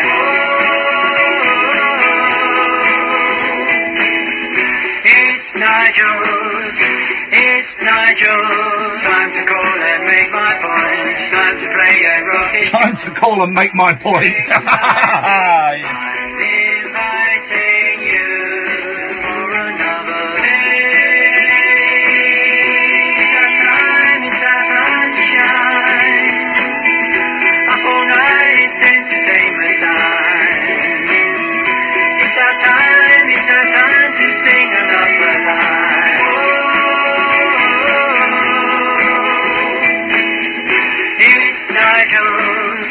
It's Nigel's time. There we go, Nigel. That's a cracking song. Pardon? That's a cracking song. It's a catchy song, isn't it? Yeah, Quite catchy. it's catchy and cracking. It's cratchy. It's not bad at all. It's catchy. But it was someone called Simon. Yes. I don't know his other name. Simon. He was a film producer that worked with Kylie Minogue, who came to my house to record it on a laptop thing first, and then finished it off in the studio. Well, he's done a great job, and you've done a great job. You should be very proud of yourself. They spent I was lucky to have it done. They spent a few £100 on it to make it in the studio. Hey, listen, Nigel, you give us a call any time you want, and if you want to phone up and just have a cry about Mum, you'll be very welcome to. If you want to phone up and sing or be whatever, you can phone up and do it, all right? Thanks, Ian. Sending lots of love to you and your mum. I'm frightened to talk about it in case I get upset again. But don't you worry. It's good. If you can get upset, it's just me, you, and Kath here, so you can get upset with us anytime you want, mate. I know. Well, I rang you because I was fed up of being on my own. Sorry. Yeah. Well, you give us. Make sure you talk to us if you don't talk to anyone else. Take care, man. Lots of love to you, Mum. God bless you, Ian. Bye, Nigel. Bye. I do worry, and I'm sure Nigel's mum is going to be fantastic and be well and will come out when she's fit and well. But we have talked, I think, off air, maybe on air. I do worry about what will happen when Nigel's mum isn't around anymore and what happens to Nigel. I didn't know he had a brother. It's the first time we've had that little glimpse into his life. It's a worry. And there are lots of people out there like Nigel, and by like Nigel, I guess I mean vulnerable, fragile souls. Different. Yeah, different. To whom the world is a little bit of a mystery. And, well, best of luck. Sonny's got this show summed up. Sonny says on Twitter, only this show would have me considering anal bleaching 1 minute, then getting teared up for poor Nigel and his mum the next. That's why we call it the late night alternative. Let's try Sheila. Good evening, Sheila. Hi, Ian. Hello, Sheila. Hello, I have spoken to you before, but normally I'm a little bit, drunk. Yes. Hey! I was going to say tipsy, but yeah. Drunk. And I thought, just for once, I'll phone you when I'm not. Oh. Because I have been watching the football, which I know you don't probably approve of. I don't mind. My boys have been watching the football. I don't really care either way. Yeah, but it means I've not listened to you for quite a long time, actually. Oh, well, in that case, I do. Going on. I don't mind. I don't approve. Yes. Okay. Oh, nice watch, Catherine. so- I've just seen Catherine's new watch. So I thought, why? Sorry, Sheila. I thought, why is Kath sitting in a really strange way all evening? I kept looking over. It's a really odd power pose. Oh, because she's bought a new watch that she told me about earlier today, and I forgot to. Oh, wonderful. Look at the size. Yesterday, I had it yesterday. Antique watch. Wait, tell us about this. Tell me and Sheila about this watch, Catherine. Well, I don't wear watches normally Huh? because I'm rubbish with them, Yeah. and because I don't wear them. I never wear them. I also have an innate sense of how long things take. I think it's through working in radio for 20 years. Okay. I know that I can get from here to the loo and back again if it's a wee, 2 minutes max, and hands washed and everything.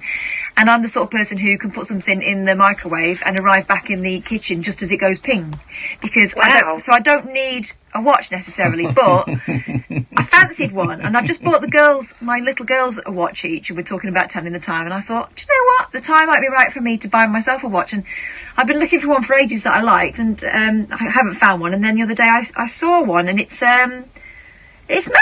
It is massive. You're quite wee, but that is a massive and I've got watch. Spindly little wrists. And you're probably looking at it every, minute or 30 seconds. I still you probably forget. love it, and you can't stop looking at it. No, I still forget that I'm wearing it, so I'll be looking for my phone to try and find out what time it is. Does it do any games? Yeah. It doesn't do any games, but... What's the alarm? I can stopwatch.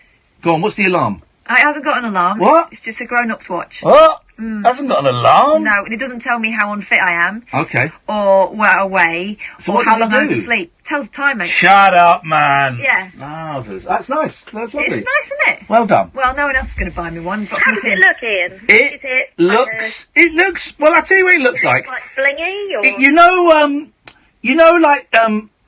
Markets in the 80s.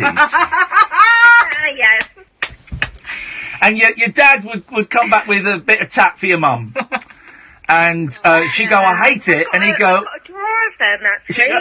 she'd go, I hate it. Well, it cost me $5. You'll bloody wear it. It looks like that. No, it doesn't. Okay. It's not too blingy. The reason I held off is because all the watches I found, because it looks like one of those, It's the ones that very, look like very nice. sort of an old-fashioned man's metal watch, right? And they're quite big, and they look quite cool on women, I think. Yeah. So I've been looking for one for ages. It's a woman's watch, but doesn't have loads of, cubic zirconia around the outside of it and stuff. I don't want to look like I'm, Zirconia. Kim Kardashian. I don't want blingy, blingy, bling, Well, bling. if you want to look like the Kardashians, you know what you've got to do. You've got to get that bleach and a blowpipe Turns out I out. was focusing on the wrong Anyway, Sheila, what have you got for us tonight, Sheila? I had, you talked about so many topics, and like I said, I've not listened for a little while. There's so many that I don't know which one to go with, actually. You go with anyone. Go on. Have you ever had your bum bleached? No. That is one on my list, because I did think about, I'm going to write a list, because normally I don't know what to say. Yeah. But that's one of them. But that relates to the other one, which is about racism. And I think, I think a little while ago you were talking about racism. Yeah. And you were talking about how maybe people that are mixed race and people that are, I don't know what to say now. No, I don't. Listen, we're probably going to say the wrong thing. I didn't mention mixed race, but yeah, I was talking about how quite often this is a massive generalisation, but some lighter-skinned black people look down on darker-skinned black people. It's not everyone, but it is a common thing, I believe. What I was going to say, actually. So, there is one of the biggest issues in racism, actually, is between people that are very, it sounds awful, very black, and people that are mixed race. Yeah. Because there's a lot of, rivalry, where there shouldn't be. No, does that still go? I know that used to go on. I know that used to go on in the 80s. There's lots of people that I know that have experienced that. Yeah. And if they're mixed race, they suffer racism from people that are not mixed race. Yeah. But maybe that are black, and the same way the other way round. Yeah. And there is a lot of that. And, that's also why a lot of, perhaps, black people do bleach their skin. Yeah. And it is a massive problem. It's probably more of a problem than black and white racism, actually. Okay. Here's the thing, right? Here's the thing, Hello. Here's the thing, right? Everybody wants to look different.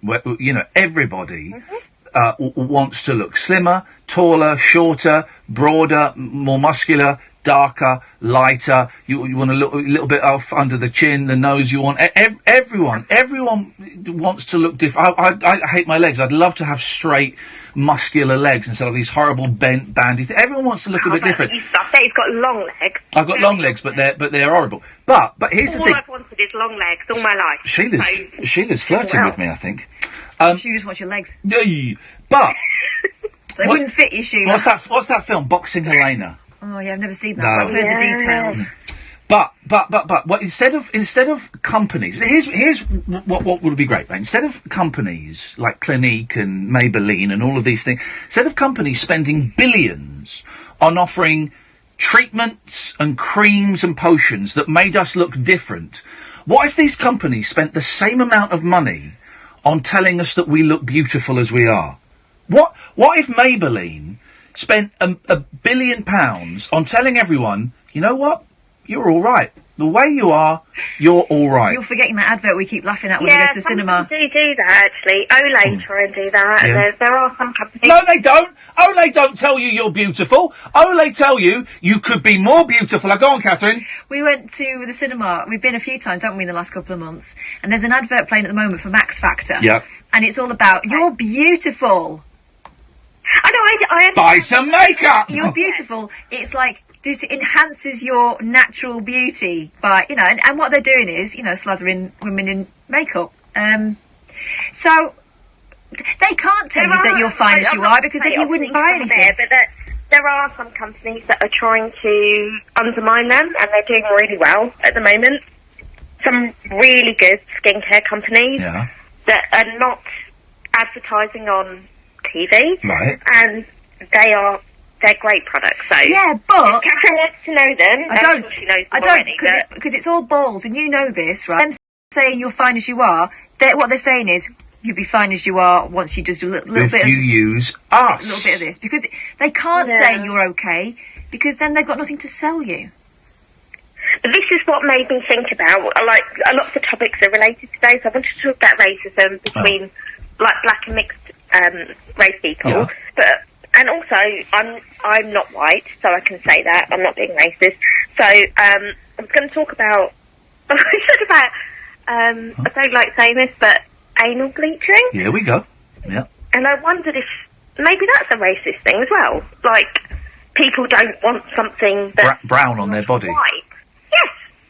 I don't think white people. Shut up. I don't think white people getting their bum holes bleached is a racist. Especially because it comes from porn, where the fake tan is like king. No one's pasty white in that. It comes originally from porn, but I think the porn connection is kind of distant history now. I think the Kardashian thing is more prevalent. Why does it matter? Like, I guess this is my Catholic upbringing here. Yeah. I don't know why you would get that intimate with somebody if they didn't just love you anyway. Exactly. I love your dirty bumhole. If you get, as long as it's clean, if you get to the point where someone is that close that they can inspect it, they must quite like you anyway. Yes, and worry about the colour of it. I mean, that's just so odd. If they're going to turn their noses up at it, they've got no right to be looking at it in the first place, frankly. Absolutely. Sheila, thank you very much for that. 0344 499 1000. That was sober Sheila. That was, she's chatty, isn't she? Revelation. Isn't she? This is the Late Night Alternative with Iain and Kath on Talk Radio. Bloody word Talk about that without sounding like Talk Radio. We'll get you talking. Turn their noses up at your Sharing selfies from the barbecue. Over-posting wedding pics. Streaming the game under your desk. It's a busy July. That's why at Tesco Mobile we're offering you a massive 20 gig SIM-only deal for just £18 a month. That's your summer shared stream. You know what? For great deals like this, go online or in-store. Tesco Mobile. Every little helps. 12-month contract required. Fair use policy applies. T's and C's at tescomobile.com. When it comes to a great atmosphere, you need to watch the game in a great Green King pub. Miss Kamara here, Kerry, and I've got something unbelievable what to tell you. I brewed me own beer. It's called Unbeerleavable, and it's available in participating Green King pubs throughout the summer. Download the Green King season ticket app, and you get a free pint, plus enjoy 10% off selected drinks during football matches at 800 Green King season ticket pubs. T's and C's apply. Always drink responsibly. Everyone's loving it. Ocean credit card. If you're looking for a credit card with a credit limit of up to £1,500, go to askocean.co.uk and see in seconds if you'll be accepted for an Ocean credit card before you apply. Checking won't affect your credit rating, so it's a no-brainer. Find out if it's a yes. Go now to askocean.co.uk. 39.9% APR representative variable. Intelligent Lending Limited is a credit broker. Capital One is the exclusive lender. At Green Flag, we think the AA are great. They've won bucketfuls of awards. What? Is that at the end? Still at the end. Get in a pickle. Pickle. And they cover 100% of the UK. Very good indeed. So why do we think that is so great? Because Green Flag do all of this too. And we'll have you AA renewal quote. Green Flag. Common sense to the rescue. There may be a charge for call-outs with the same problem. Savings based on our closest equivalent UK vehicle cover for vehicles 10 years and under. T's and C's apply. Mouth Ulcer Diaries, Chapter 1, The Peril of Lady Scarlet. Oh gosh, this mouth ulcer pain is just the worst. Luckily, Bongella's on hand to offer some assistance. 3 minutes later. Oh, thank you, Bongella. You're my hero. Until the next adventure, Bongella. Fight mouth ulcers in 3 minutes. Always read the label. This is the sound of a great family day out at Alton Towers Resort. Days out are even better when they're half price. We're with you. With British Gas Rewards, you can enjoy 50% off top UK attractions. British Gas Rewards. Join today. Terms and date exclusions apply. The mother of all talk shows with George Galloway on Talk Radio. We'll get you talking. Listen up, comrades of the world. Unite. Our glorious leader, George Galloway, was the mother of all talk shows. The switchboard is lighting up. Controversial conversation and cutting-edge current affairs comment with the notorious B.I.G.G. Listen, this guy's a nightmare. He's not a great guy, folks. The mother of all talk shows with George Galloway. Tomorrow night from 7 on Talk Radio. Tiny Dino Hands. Across the UK, online and on DAB. The Late Night Alternative with Iain Lee on Talk Radio. 0344 499 1000. So we had the interview with Gemma Collins yesterday with Now magazine. Yeah. That was great. I hadn't read her book. But by the way, we've been loads of requests. We have to get a copy of that book and you have to read it in that voice. A book at bedtime. Yeah, you have to read it. All right, babe. See if you can blag a free one. All right. If they're sending any out. Anyway, PDT on Twitter said, "Oh, I've got a similar interview for you. This is from Doctor Who magazine, right? And it's with Clive Swift. Now, I think Clive Swift played the husband of Hyacinth Bouquet in Keeping Up Appearances, right? Yes. And he appeared in a couple of episodes of Doctor Who. So it's a page interview done in the same style as the Gemma Collins interview. It's the whole transcript is there, the questions and the answers.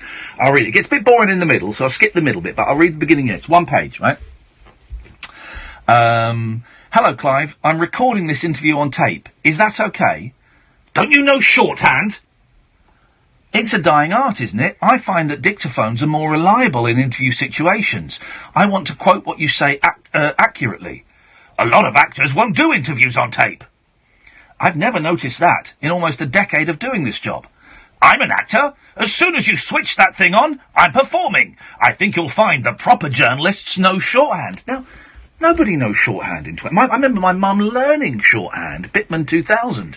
And we would have to test her at home. No one does shorthand now. My dad did when he was training to be a journalist, and when I was about to start my training, newspaper journalists still had to do it, but because I was in radio and telly, we didn't have to. But dictaphones, everyone's got a little digital record. Put your phone down on there now and record it. Mm-hmm. Do you want to make sure you get it spot on? Well, also, people denying that they've said stuff these days, it's always wise to have a hard copy. Covers your ass. I think you'll find I'm not a proper journalist in that case. Don't be silly. I'm quite aggrieved. Why should I do this? I'm not getting paid, am I? Awkward silence. Well, get on with it. Oh, God. I tend to stuff it. Right. Could you tell me a bit about your character in Voyage of the Damned? You don't need me to tell you that. Have you read the script? That's what I perform. You can tell them about my character? What a silly question. To be honest, I just open interviews like that to make the person feel comfortable, as it's not too difficult to answer. It's not working, is it? I don't have anything to say. I'll try another. What was your initial reaction to the script? Terrific! What qualities do you think make a script terrific? What would you say? I'm sure we can agree. What ingredients do you admire? Fast, colourful scripts, but with proper emotion? On Doctor Who, this is? Well, I wouldn't know, because I don't know any other Doctor Who scripts. But this chap, Russell T Davies, seems to be a phenomenon. He not only invents all these strange and wonderful creatures from God knows where, but he's managed to get in a lot of humour. Unfortunately, it's the Doctor who has most of the humour. He's jealous of the Doctor! Being a comic actor, I've missed not making a few jokes. However, one does one's job. Goes on a bit. Okay. Have you always wanted to act? I've always wanted to perform, which is slightly different. Having reached this enormously old age and having done a great deal professionally, I now feel able to be myself. I'm happy talking as myself. I've got my own little cabaret show. Well, I say little, but I can do a whole evening. I do it with a young girl. I tell stories about my career, brackets, chats at length about his show, close brackets.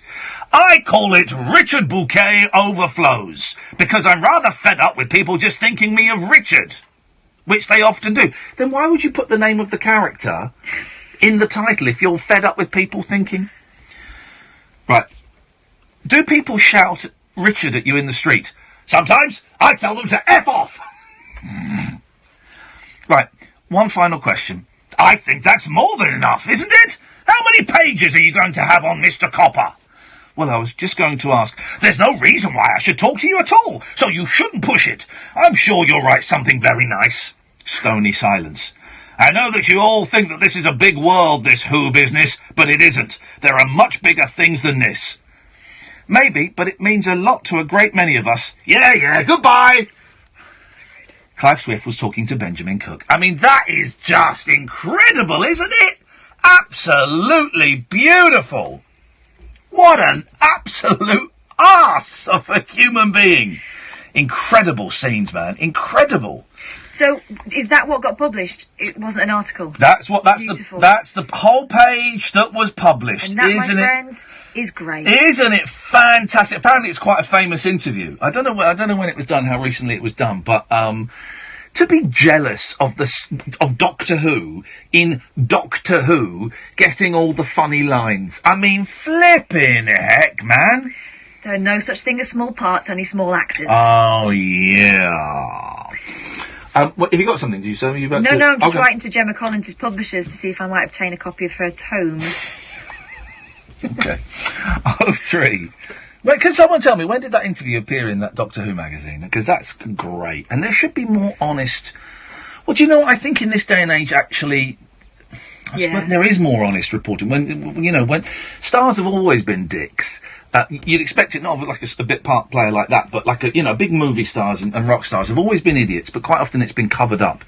But there is more honesty. Sorry, my thing's buzzing. There is more honesty, but also I think there's more dishonesty as well. I think the extremes have widened, because if I can get an interview with, oh gosh, I don't know, Kim Kardashian or one of the Kardashians for my website, and she keeps me waiting for 2 hours and then comes in and won't look at me and won't talk to me and hands me a sheet of questions that I have to ask. It's very unlikely I'm going to go on my website and say, well, and Kim Kardashian's sister was a dick, because that could potentially prevent other celebrities coming on and doing that. It's a weird one, but then there are some reporters who will not play that game because... Hey, what's going to get more clicks these days? That? Or some butt-kissy article where it's all very blah, blah, blah? I think there's still a very, very big market for the butt-kissy article. You're just a feisty young buck who's had your fingers burnt many, many times, and you would print the truth. But I do think that I think there are a lot of young people, and I'm talking teenagers, very, very early 20s, who are journalists now, who are interviewing celebrities, who are typing, I've had stories about me written by kids. I would consider 18, 19, 20 kids to put on a website because it's all about clicks. So I can't remember where I was going with that. Anyway, kids, I hate kids. They'll just write what they're told. Yeah, they'll just write what they're told. 0344 499 1... what's the number? Right, let me do that again. 0344 499 1000 is the telephone number. Another hour of this to go. When we come back, I'm going to play you a song that I'd forgotten about today. And I found myself singing to my 6-year-old son. And I said, do you know this song? He went, no. And I went, oh, this is a great song. And then I found it on YouTube, because you can find everything on YouTube these days. And I played it thinking, I wonder if this song isn't going to stand up. Not only did this song stand up, it was better than I remember. It's an amazing piece of music that if you're over 35, you'll know.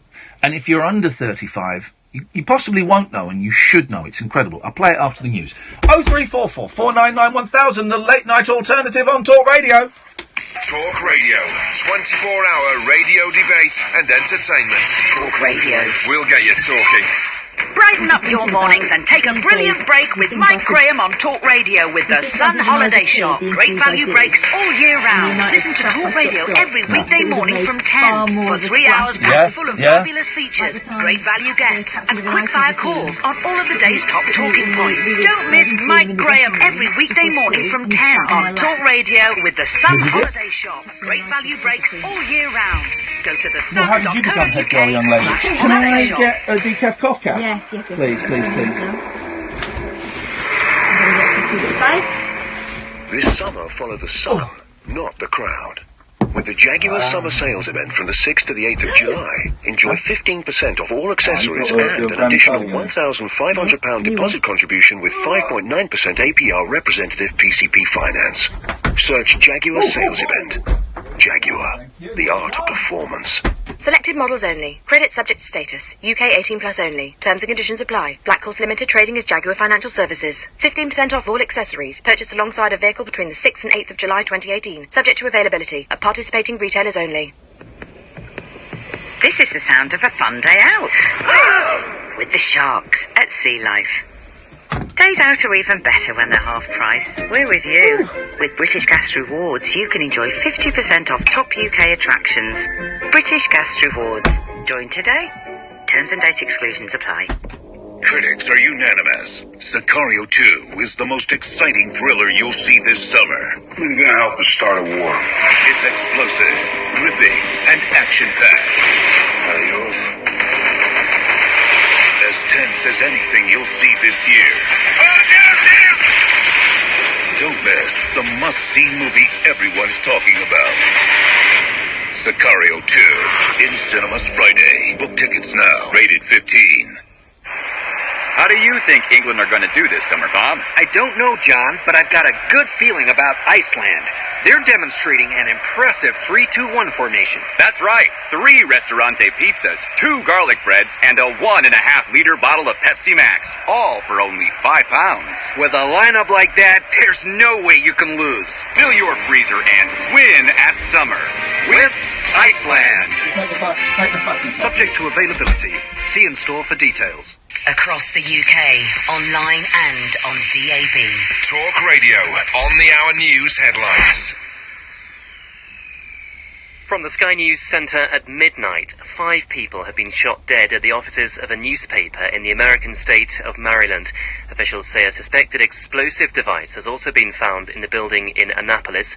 Local county executive Steve Shue says a man's being questioned. The shooter is in custody and being interrogated at this time. I want to commend the public safety professionals who were very quick to the scene here within about 60 seconds. Officials say it's not being treated as terrorism.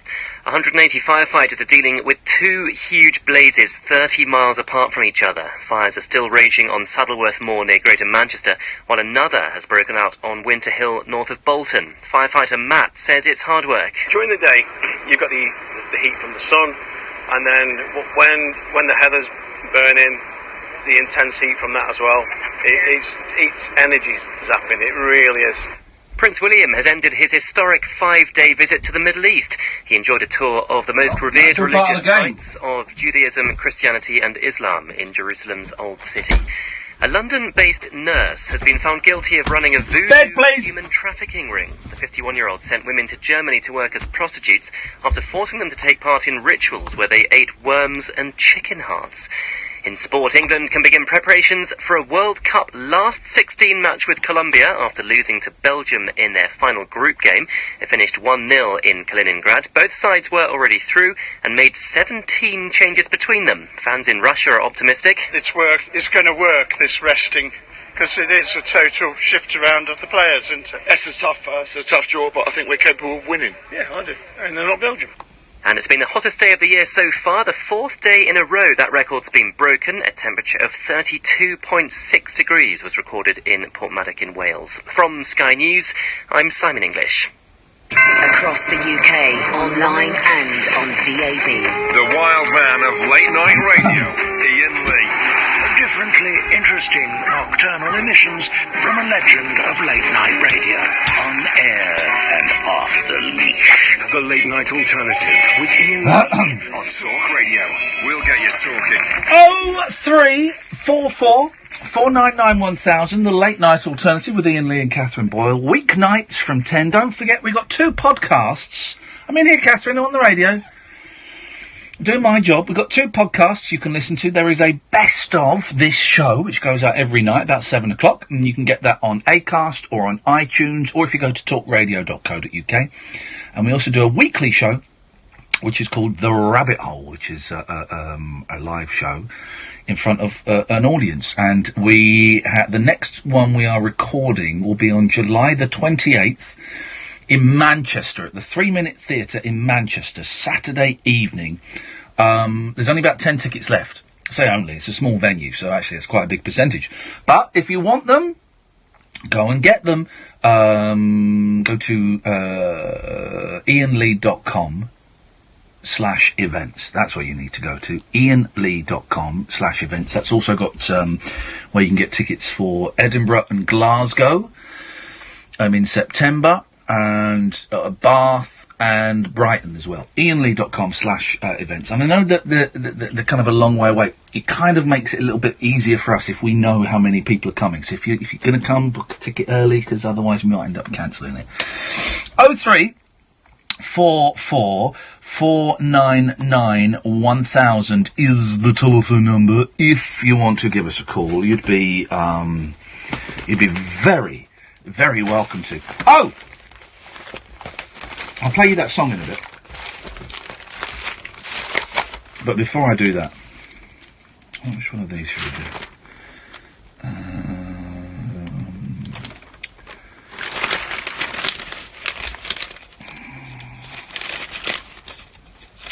Here we go.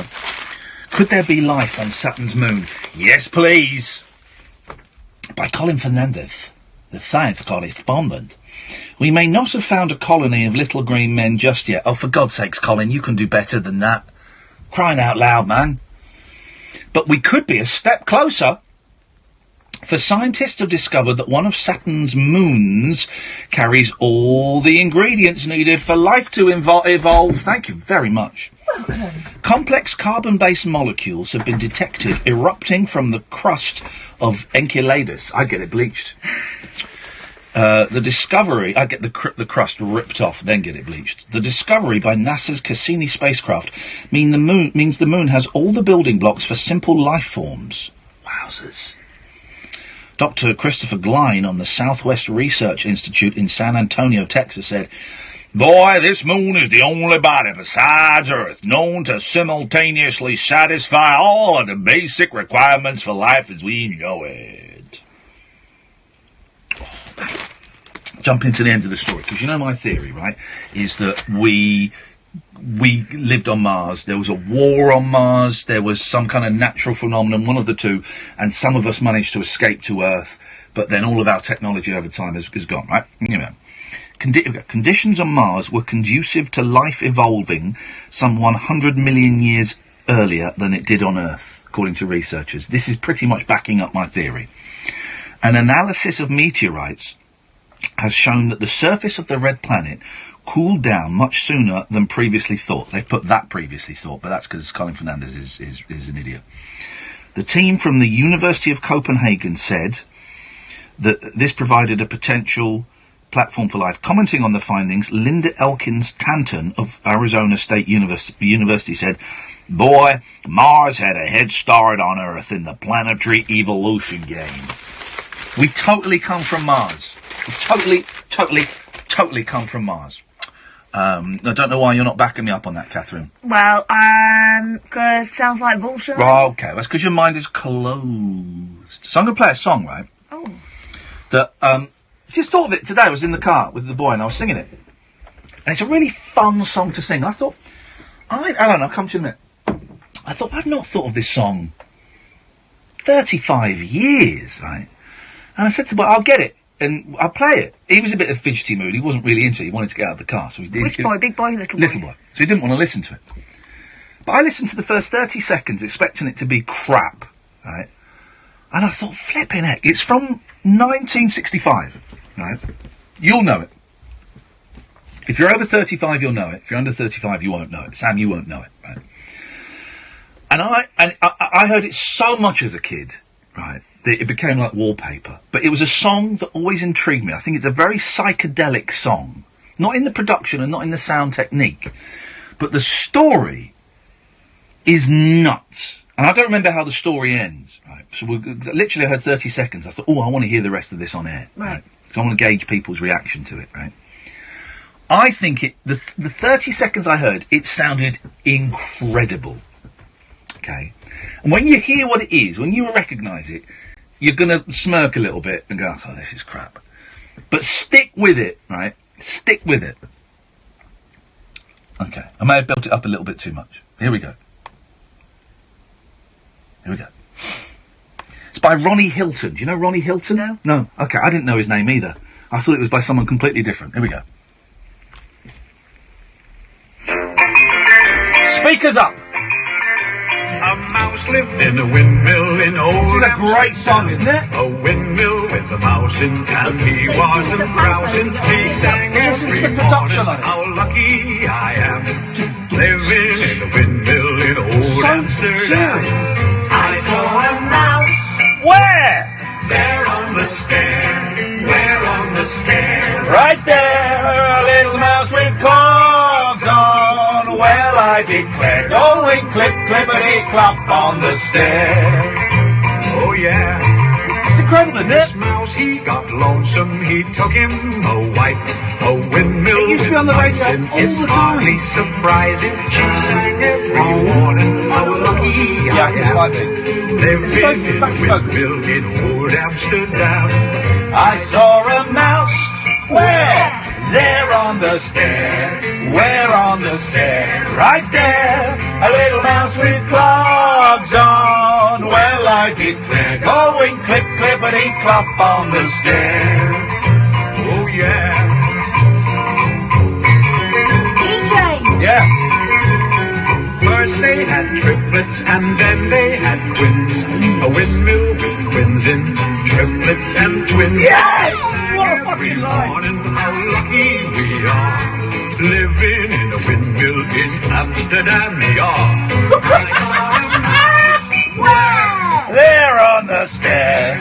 Where on the stair? Right there. A little mouse with clogs on. Well, I declare, going clip, clip, clip, clop on the stair. Yeah. Good tune. The daughters got married and so did the sons. The windmill had christenings when no one was listening. They all sang in chorus, how lucky we am. Living in a windmill in old Amsterdam. I saw a mouse. Where? There on the stair. Where on the stair? Right there. A little mouse with clogs on. Well, I declare, going clip, clippity, clop on the stairs. Oh yeah. A mouse lived in a windmill so snug and so nice. There's nobody there now but a whole lot of mice.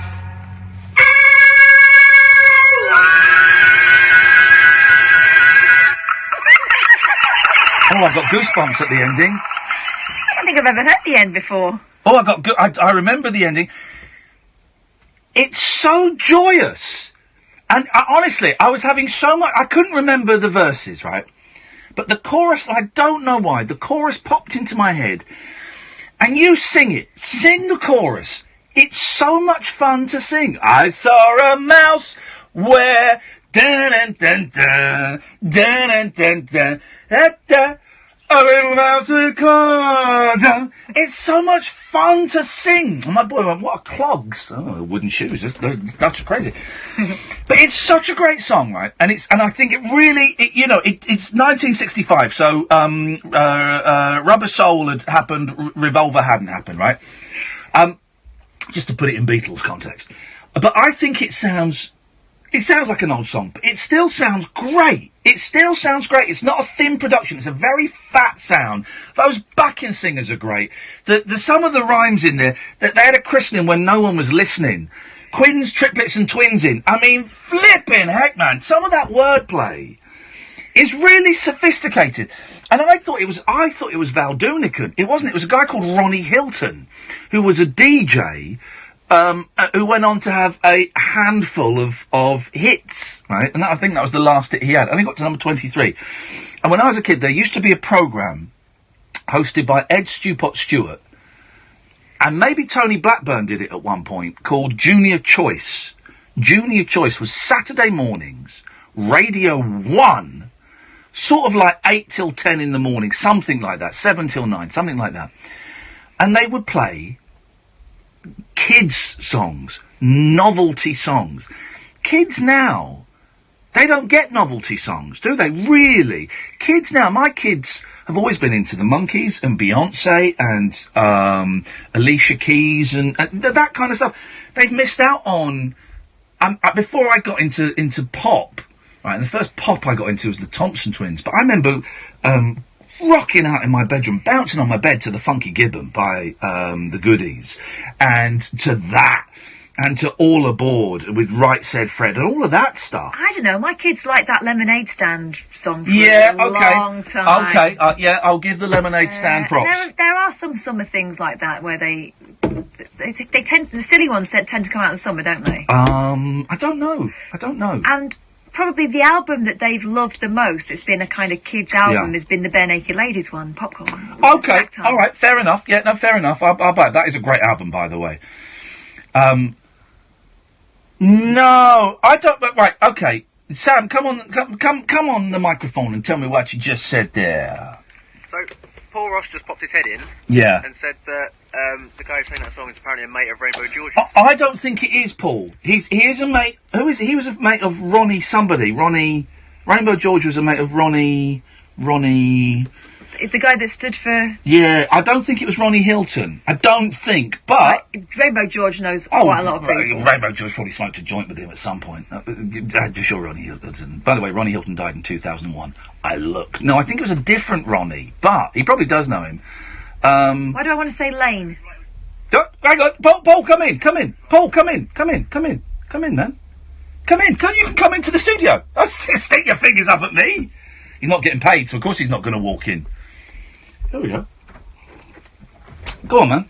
I thought it's Ronnie Carroll was his mate. Ronnie Carroll, that was it. But that Ronnie Hilton song, that used to be on the radio all the time, man. Yeah. And it's a great song. You mentioned Val Doonican. You listen to the lyrics of Delaney's Donkey, or Rafferty's Motor Car, Paddy McGinty's Goat. They're fantastic. They're mini short stories, and that's why they used to have...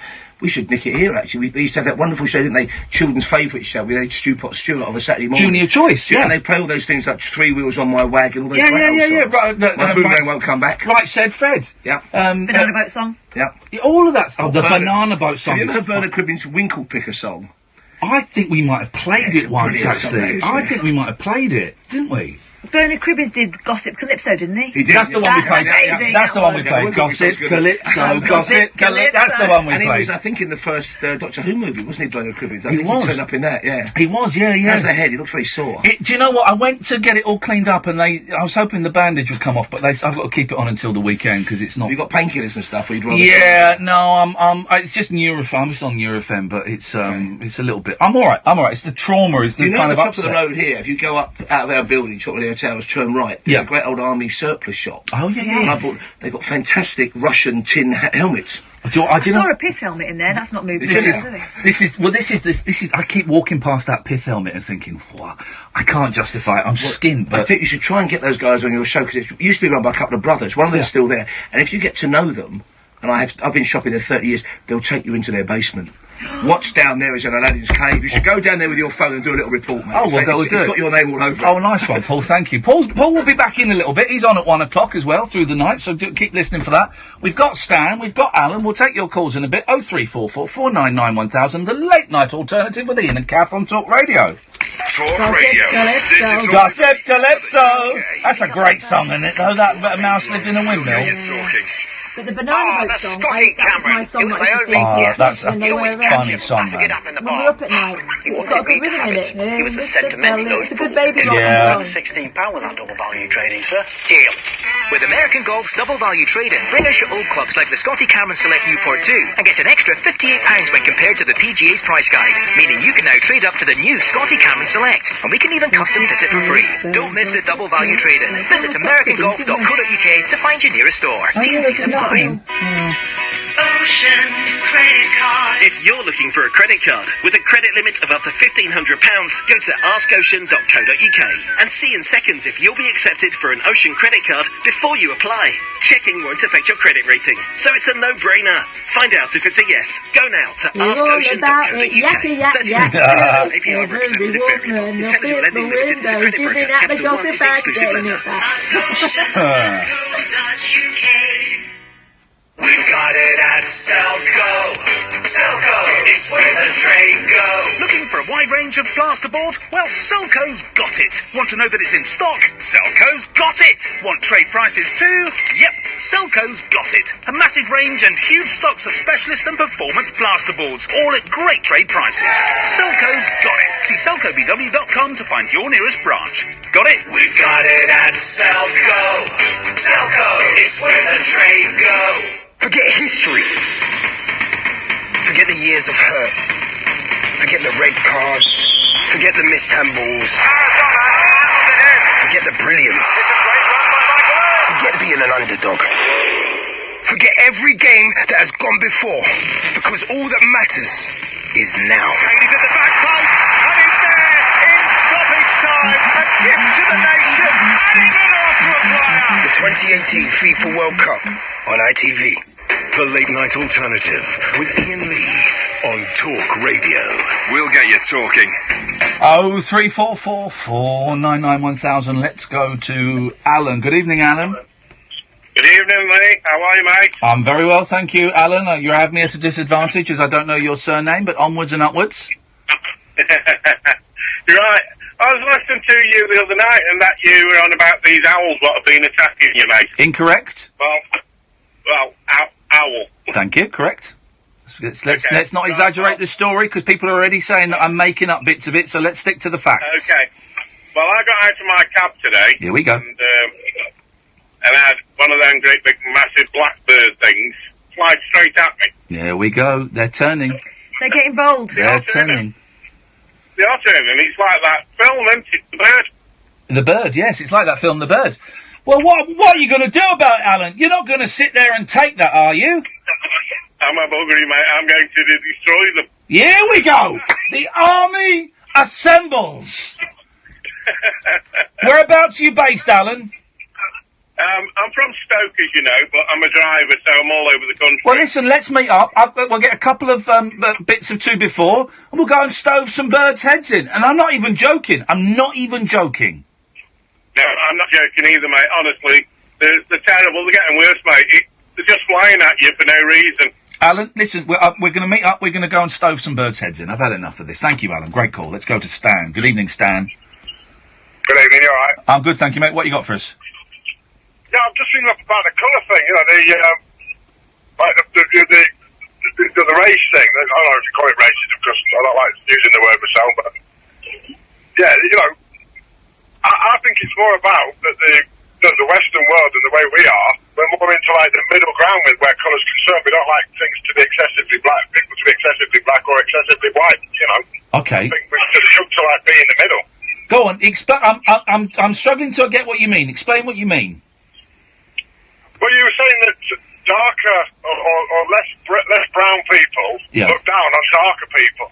In some instances, yes, I believe that to be true. In some instances. But yeah, they're the extremes, though, aren't they? They're not the general. Because in general, what I'm getting at it, we all like brown, I think.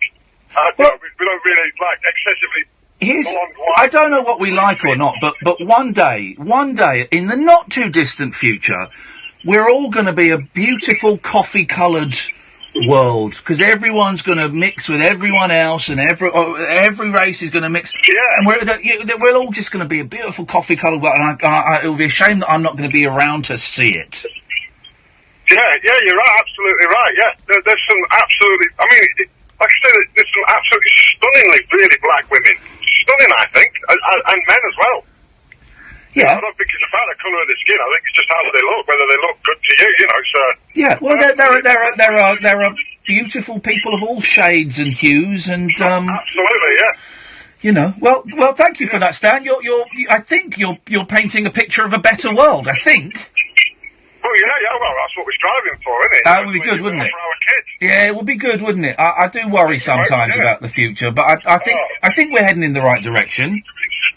Yeah, I think if the majority stick together and just keep on the way we're going, you know, I think we're always going to have extremes. Do you remember, Stan, you sound about my age, maybe a little bit older, and I remember I remember an aunt of mine, the controversy in the late 70s, early 80s, because she brought home a black boyfriend.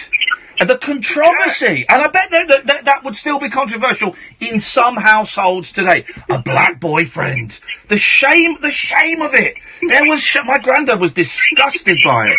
And that to me seems so alien. It does to me, yeah, that's how we're shifting now. We really have moved. You know, people, I mean, there is racism, don't get me wrong. Yeah, of course there is, loads of it. You know, we've moved such a long way, and I think it's so much better. I mean, there's a programme on TV, we all take the mickey out of it, Love Island. Yeah. But there's mixed race, you know, mixed coloured people on there, you know, they're all getting on with it, and they're just... They are literally all getting on with it! You know what I mean? I know exactly what you mean. The colour of the people's skin in there is absolutely irrelevant. Yeah. Watching it, probably being a part of it, it's just not an issue. Nice one, Stan. Thank you, man. 0344 499 1000 is the telephone number. Yeah, the controversy in the family. Black boyfriend. The shame. It's funny. It's not funny. It was horrendous. But that's in my lifetime, and there will still be. Oh, that neck. There will still be households where you're not bringing home a black boyfriend. You're not bringing home a black girlfriend. There'll still be some of that, unfortunately, but they're getting less and less and less and less. And I genuinely feel that racism is getting bred out of us. You know, that each generation we just go a little bit further in the right direction. That's a slightly naive, simplistic look at it as we look at, you know, the far right, you know, and anti-Semitism in the far left, and there's still problems and stuff, and racists probably now feel more able to vocalise their racial hatred than they have done in the past 35, 40 years. But I think generally we're wavering a little bit, but we're heading in the right direction. You've got to think that. Otherwise, what's the point in carrying on? 0344 499 1000. Good evening, George. Good evening. Good evening. I was listening to Paul Ross identifying Ronnie Carroll. Ronnie Carroll, yes. Not Ronnie Hilton, the singer of Old Amsterdam, yes. They used to get mixed up. Did they? Ronnie Hilton and Ronnie Carroll, but Paul never told you that Ronnie and I guested on a TV programme he had back in 1997. Yes. During the general election that year. And I was interested hearing you talking about Mars, because I've been saying for a long time that Mars is what in the Bible is described as Egypt, and Is that not Egypt? sorry, Is that not Egypt that's described as Egypt? no, Okay. no. I was told back in 1976 when I was in communication with something otherworldly, and I was told that Mars was Egypt and this planet was Israel, essentially. So some sort of exodus occurred from there to here. So it's nice to hear the news that you've been talking about. Oh, this is what I genuinely believe, and partly because when I was a kid, I read Eric von Daniken's Chariot of the Gods, and it's a long time since I've read it, and I've got it, but now it's packed up for the move. But the basic theory from that is that we come from Mars, that we lived on Mars, and at some point in our history, we had to leave Mars, whether it was because of a war or a natural disaster, and we came to Earth. And whenever I say it, Catherine looks at me as if she's waiting for the wink, or the punchline, or we turn the mics off and go, I'm only joking. But I'm not joking. I genuinely, look to the camera. I genuinely believe this. I genuinely believe it. What, we evolved? Get stuffed. So how did we happen on Mars then? Oh, we might have evolved from, Mars monkeys. So it's possible then? Well, I don't know. But we've been there for millions of years on Mars. I think we're devolving, not evolving. I think probably we'll turn back into monkeys. Oh, I'd love that. Stage. I would love that. I would love that. That would be great. Yeah. Yeah. Yep. Let's just think about that for a second. Flinging our poo around, masturbating in front of strangers. But it all comes beautiful. down to understanding the Bible and the mystery of the Bible, and I think the truth will be revealed soon, and we'll all understand what none of us understand at the moment. I was thinking a lot about religion today. Well, I say a lot, that's 10 minutes, right? And I've come to the conclusion that all religion is bollocks. All of it. Muslim, Islam, Christianity, Jewish, Sikh, all of it rubbish. Absolute rubbish. Nonsense. Made up nonsense. It's there to confuse us. And once we see past religion, we'll start being able to see in the distant horizon the truth. I agree with you. Yeah. I can't argue with that. It's all there to confuse us and keep us ignorant, but the time is coming when we'll all wake up and remember lots of things that we've forgotten. Yeah? Yeah. I guess. I don't know if it will happen during my lifetime, though. That's the thing. I think we may be some way off from this spiritual evolution. No, I think we're very close, Ian, and... this is where you and I disagree. Well, okay, but I can only be proved right, I think. You'll either be proved right, or you'll be dead, and I'll have to... I mean, where's my payback when I'm proved right and you're dead? I don't know. We need a new religion. We need a true religion. No, we don't need any religion. We don't need any religion. Religion is where it all goes wrong. We just need to be groovy to each other, man. No, there is something out there that we need to reconnect with, and that something out there is controlling all of us. We're all being remotely controlled. Everyone is being made to think what they think and act the way they act. Well, I'm aware of that. I know it sounds far out, but Catherine's eyes are glazing over. Catherine, let me invite you back into this conversation. Something else is controlling what I'm thinking, but I think you can guess what I'm thinking. No, we all have a higher self. Let's try and guess what Catherine's thinking. Hang on a second. She's pulling like a sex face? Is that a sex face you're pulling? No. You're thinking of sex? At a time like this? I am now, you said that. When me and George are talking about spirituality and religion, you're thinking about sex? Listen to you, blooming Ken Russell and the nuns, you dirty mare. You do. We're spirit beings trapped in these human forms, and we have soulmates on the other side who direct the course of our lives. I haven't. That sounds like... I haven't, I'm pretty sure of it.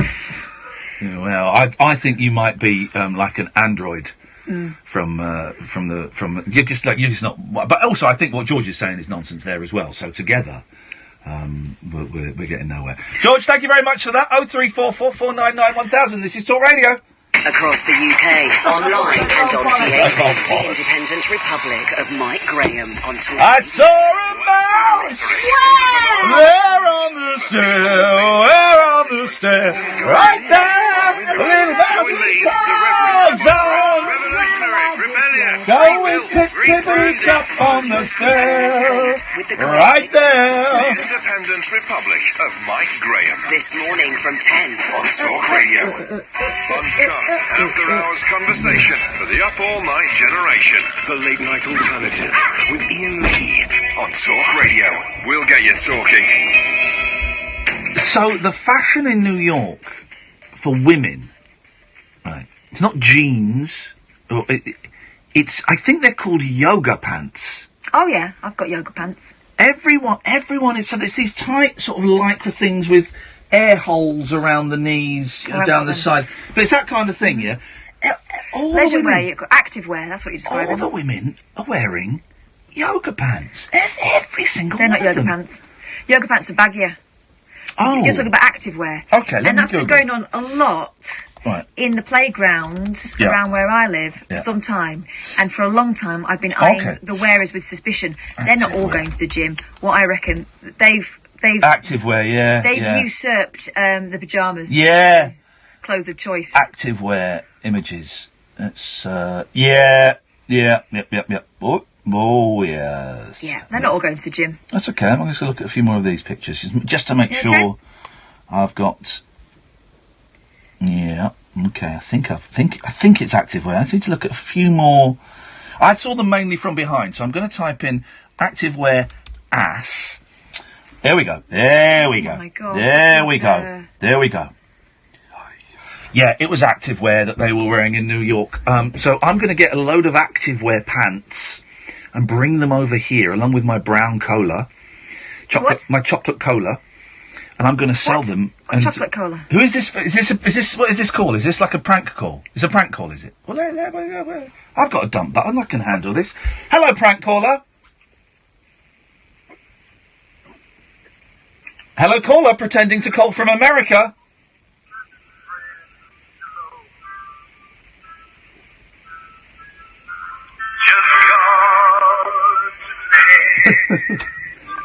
Okay, it's Neil Diamond.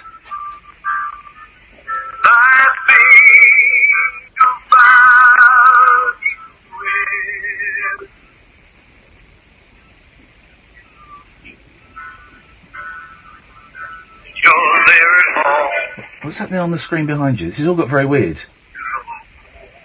That screen keeps changing. I know. What is going on? Something very... So someone's playing a spooky song. The screen behind is flickering. This is actually terrifying.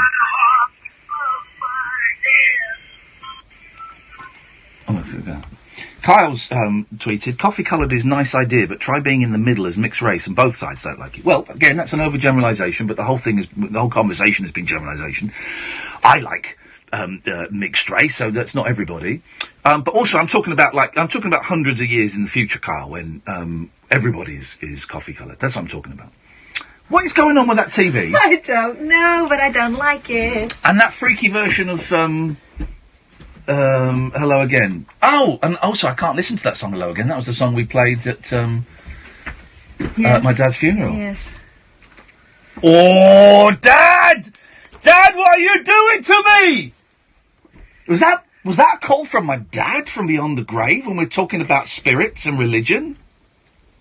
Because that was a made-up number on the screen. That was one of those made-up American numbers that we sometimes get. The phone system here, generally what happens, unless it's a withheld number, your phone number comes up. If you've called up before on that number, your name will come up. That's how we sometimes go, we can tell it's Alan and Caddick or whatever.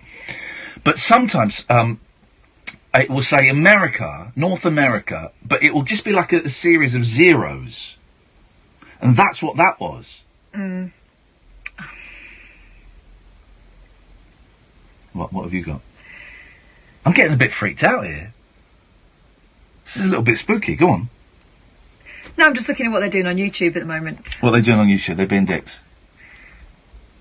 You're gonna have to tell me because I can't see it. Can you not see the spectral owl? Oh, they're idiots. They're all idiots. They're all idiots. So there's a new phenomenon of so you know what an influencer is? Yes. Yeah. So tell me what an influencer is. It's someone who is who has a presence online that apparently and they have a certain number of followers on Twitter or on YouTube. Yeah. It means that they are considered influential. Okay. They're considered good people to sell products via. I'm showing you a picture of a young influencer called Shudu, and she's wearing photo of Shudu wearing a lipstick from singer Rihanna's Fenty Beauty line. Okay, right. And Shudu is very attractive. Young lady, how old would you say she looks? About there? 19? 19, black, very striking features, you know, stunning. Right? Well, Shudu is one of a new, I don't know what you call them, a new type of influencer, in that she's not a real person. Oh. That's a CGI woman. Oh. That CGI has made this. And I don't know how many followers she's got. She's got like loads of tens of thousands of followers. And she models, she doesn't exist. It's like a computer illustration. And it's Google Shudu. And she models clothes, and she models, does makeup. Here we go, Shudugram, right? 125,000 followers. Look at this picture of this young lady modelling clothes, and all these wonderful things, right? 125,000 followers, Shudugram, and she doesn't exist. I saw a thing about this in New York, right, about these. There's another one. Let me find the other one. There are loads. This woman is called Lil Miquela. Little Michaela. Little Michaela, is that how you'd say that? Little Michaela. She looks a bit more computery, I think. Yes. But she's got, let's see how many followers she's got on her Instagram. Flippin' heck. 1.2 million followers. She's got an email address. And, she's not real. It's the obvious advance, isn't it? Because when YouTube started, well, when YouTube started to be used to sell products, you would get people doing, for example, I know, makeup tutorials. And there were people doing those, and I used to think, gosh, these are great. These people, kids sitting in their bedrooms talking about makeup and what they've bought and showing you their shopping bags. And they were kind of charismatic and fun and approachable and kind of girl next doory. And then, to the point where, this was years ago, I thought, I'm going to write to them and have a chat with them about it, about how they got started and stuff. And then when you clicked on the link as to how to contact them, it was an advertising agency, it was publicity, they had an agency. So it wasn't as homegrown as you thought, right?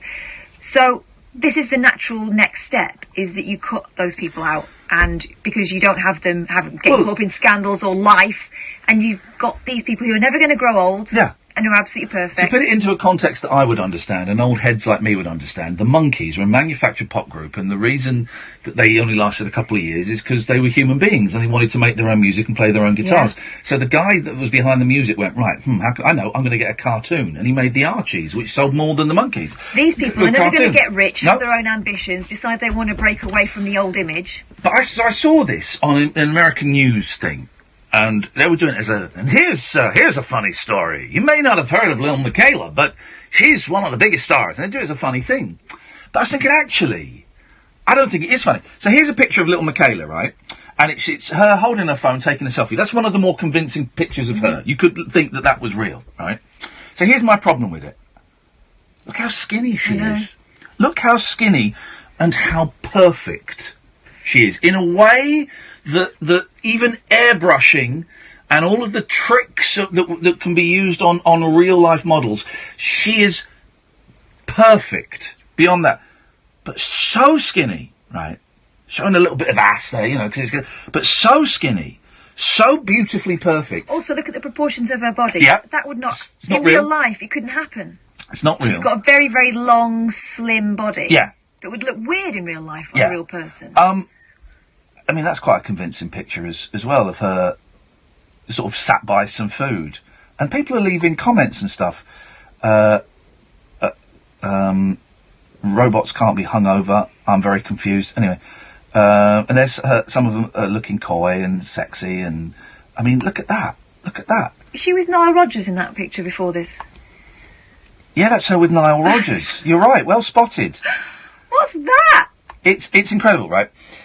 So the American news was teaching it as the funny. I think it's really dangerous. I think it's really dangerous because we talk about presenting young people, young women predominantly, but also young men, young people with, actually not even young people, because as a 45-year-old man, I can look at other people's bodies and feel inferior. Mm-hmm. So we talk about, trying to get people to feel confident in their bodies and how their minds can be warped by the perfect image that we get of pop stars and movie stars and athletes and sports stars, and a lot of that is down to photoshopping. But when you're creating people, and I don't know who made Little Michaela, but I do know who made Shudu, who is a very dark, very beautiful black woman. It's a white guy. It's a white guy. And I saw that this white guy was the creator, and I just felt really uncomfortable by it. Because I don't know how to phrase this, so I'm just going to say it, and it might sound a little bit messy. Surely if anyone should be creating a beautiful black CGI representation of womanhood, it should be a black woman doing it. It felt to me a little bit, I don't want to say racist, but here's a white guy saying what a sexy black woman should look like. That's not, as a white guy, that's not my prerogative to say that. It feels manipulative. It's like Puppet Master, isn't it? Here we go. There's an article in the New Yorker, which I've not read, but the headline is, Shudugram is a white man's digital projection of real-life black womanhood. And it was this very enthusiastic young white guy talking about Shudu as though it were, it was his creation. And it just made me feel a bit uncomfortable. It was a white guy telling us, presenting a perfect image of a black woman. I don't know. 0344 499 1000. Only a few more minutes left. Roger will come to you in a second. This is the Late Night Alternative on Talk Radio. Across the UK, online, on DAB. It's not right. And this guy... You're going to love Talk Radio. And I just... Green flag, we think it just felt... Oh, yeah. But it just felt... And they cover very uncomfortable. The UK. And they were doing it as a funny... little thing, a little funny vox pop, and... I was thinking, fucking hell, this is actually really serious. Those pictures of that Michaela looking hot, disproportionate, too skinny. Savings based on our closest equivalent UK vehicle cover for vehicles 10 years and under. T's and C's apply. Here at the construction site cup, the contractor team is down to 10 men. But wait, they're bringing on a super subby. A few in fact. Brickies, Sparkies, Chippies. What a hat trick! Looks like this contractor and these subcontractors used some great tactics and went to supersubby.com, where contractors find subbies and subbies find contractors by skills, location and trade. It's free for subbies with a 3-month free trial for contractors. So download the free app or visit supersubby.com. Super Subby. Yeah. Smarter way to find site work or workers. For everyone who wants more from their Wi-Fi. For everyone who wants to binge-watch box sets all day long. For everyone who's been stung by unexpected broadband price hikes. TalkTalk has your back. Because our faster fibre comes with our promise of no mid-contract price rises and includes our all-new Wi-Fi hub. With our fastest, strongest, most reliable signal yet. All for just £25.50 a month for 18 months. Search TalkTalk Fibre.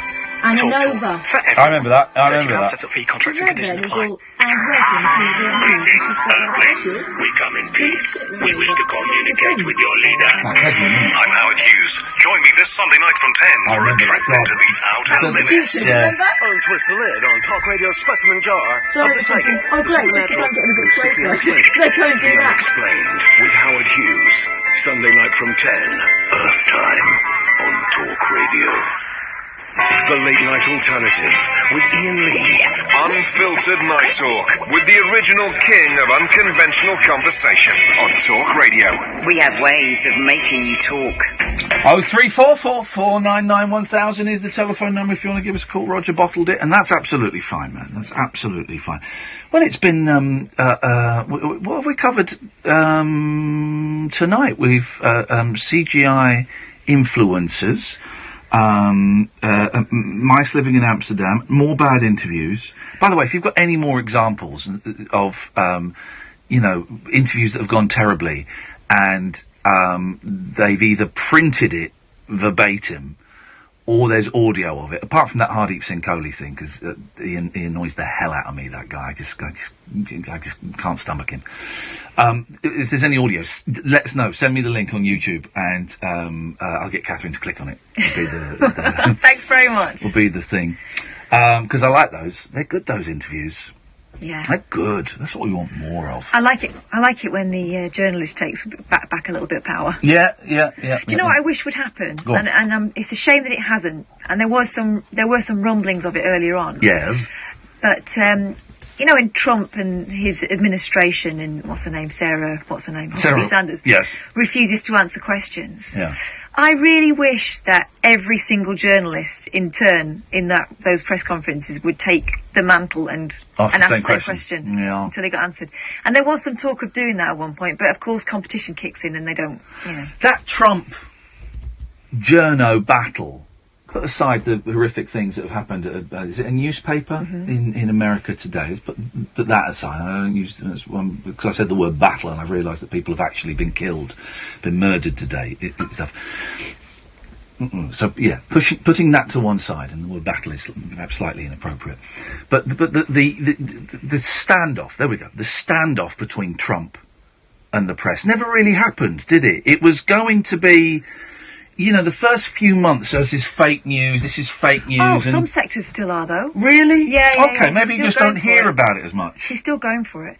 And the guy wwho does the late night, what's his name? The one that ruffled his hair. As in Jimmy Fallon. Jimmy Fallon in the last few days has said he regrets doing that. Yeah, because Trump tweeted about him, and then, cause I watched a bit of it online, and then was giving an address, and he kind of slagged off Jimmy Fallon. But I do think Jimmy Fallon, and then it was watch Jimmy Fallon's hilarious, put down the president. I watched it and thought, nah, that wasn't, you're still holding back. If that's all you got, you ain't got a lot. He gave a big donation, didn't he, in Trump's name to an immigrant charity. Yeah, well, that's but kind still, of... But, yeah, I just... Rachel Maddow still goes in there. Some of them still are going in. But we don't hear about it. Maybe the novelty is worn off, so we don't hear about it as much as perhaps we did. But it was all. But do we know anything more about what's happened in this newspaper in America? I think the latest that I caught at the top of the hour when I was trying to hide to scare you. I think 5 people have died. There are suggestions that it might be an ex-employee. This is in Maryland. Gunmen opened fire at the local newspaper office in Maryland, killing 5 people and wounding 3. Staff at the Capitol Gazette building in Annapolis said he shot through a glass door into the newsroom. Man alive. There's nothing more terrifying than hearing multiple people get shot while you're under your desk and then hear the gunman reload, tweeted reporter Phil Davis. Police said a suspect was in custody and being questioned. He's reportedly refusing to cooperate with officers, and a police source told CBS News that he damaged his fingertips to avoid being identified. Bloody hell. Suspect, white male in his 20s, surrendered to officers without a struggle. Where are you getting that from? BBC News. Okay. He was found to be carrying fake grenades and smoke bombs in his backpack. Police said that they said he used a long gun, but didn't give further details. Oh, I blocked someone today. Sorry, BBC. You mentioned the BBC because I can't remember. He was like a fan of mine, but someone was tweeting about this owl thing, and he said, "Well, I don't believe a word he says because," talking about me, his dad left the military to go and work for the BBC. His wife is, she works in the BBC. His wife is under the pay of the biggest fake news outlet, and he's also So basically, saying that my wife and my dad, because he worked in the military, he was a horse guard, and then went to the BBC. He was a props guy. But he didn't leave to go for the BBC. He wasn't recruited for the BBC. He got sacked from the BBC for nicking stuff. But bringing my wife and my dead dad into some kind of global conspiracy. Jesus, I thought that guy is nuts. Somewhat, I think it was Badil said on Twitter, and it stuck with me, that conspiracy theories are a way for stupid people to feel clever. I think they are. God, if you met my dad, flipping it, he's not part of the Zionist conspiracy. You would say that. Yeah, I know, exactly, and that's the comeback. Hello, fake American number. What have you got for us this time? Happy Halloween. Now it's time for the Ouija board. Okay, thank you very much indeed. Good evening, Matt. Hello, how are you? A bit freaked out tonight. It's been a bit freaky tonight, actually. A little bit spooky. It has been a bit, hasn't it? Yeah, I wasn't going to call in because I get the impression that no one really wants to hear what I think. But just hearing about you saying that Trump hasn't really been laying into the press recently, he has. He never stops. Well, I just meant both ways. What I meant, and let me clarify the thought, and then please make yours. But I kind of, the first 3, 4, 5 months, it really looked like that Trump was going to go swinging at the press, and the press, apart from Fox, were going to go swinging at him, and we're going to out him, and all of this stuff about Russian videotape, and all of this stuff. And it, for me, and maybe it's just because I don't follow those people on Twitter, or the worldwide excitement has died down, it just feels like that kind of tussle between the two sides never really went as far as I was hoping it would go. But go on, what were you going to say? As far as it should have done, because, I mean, the press in America has actually been very restrained. You know, they've reported stuff that he's said, and they've reported when he's lied and when he's said stuff that's not true. He doesn't always lie because he's mendacious. I think he lies sometimes because he's just too stupid to realise what he's saying isn't right. But they haven't gone for him like they should have done. And if they had, maybe some of the stuff that's happening now wouldn't have happened. Maybe. Well, what more would you have liked them? We're talking about Trump on this show, flipping heck. Well, there you go. Why not? No, I'm sorry. No. But it's quite interesting, and we brought it up. What would you have liked the press? And we're doing it in I've not heard this conversation, so this is what it's about. What would you like the press to do that they haven't done already? I'd like when he tells a lie, I'd like them to say the president lied, because they say the president misstated, the president misspoke, the president made a mistake. I saw one about 2 weeks ago where they said he lied. I'm sure.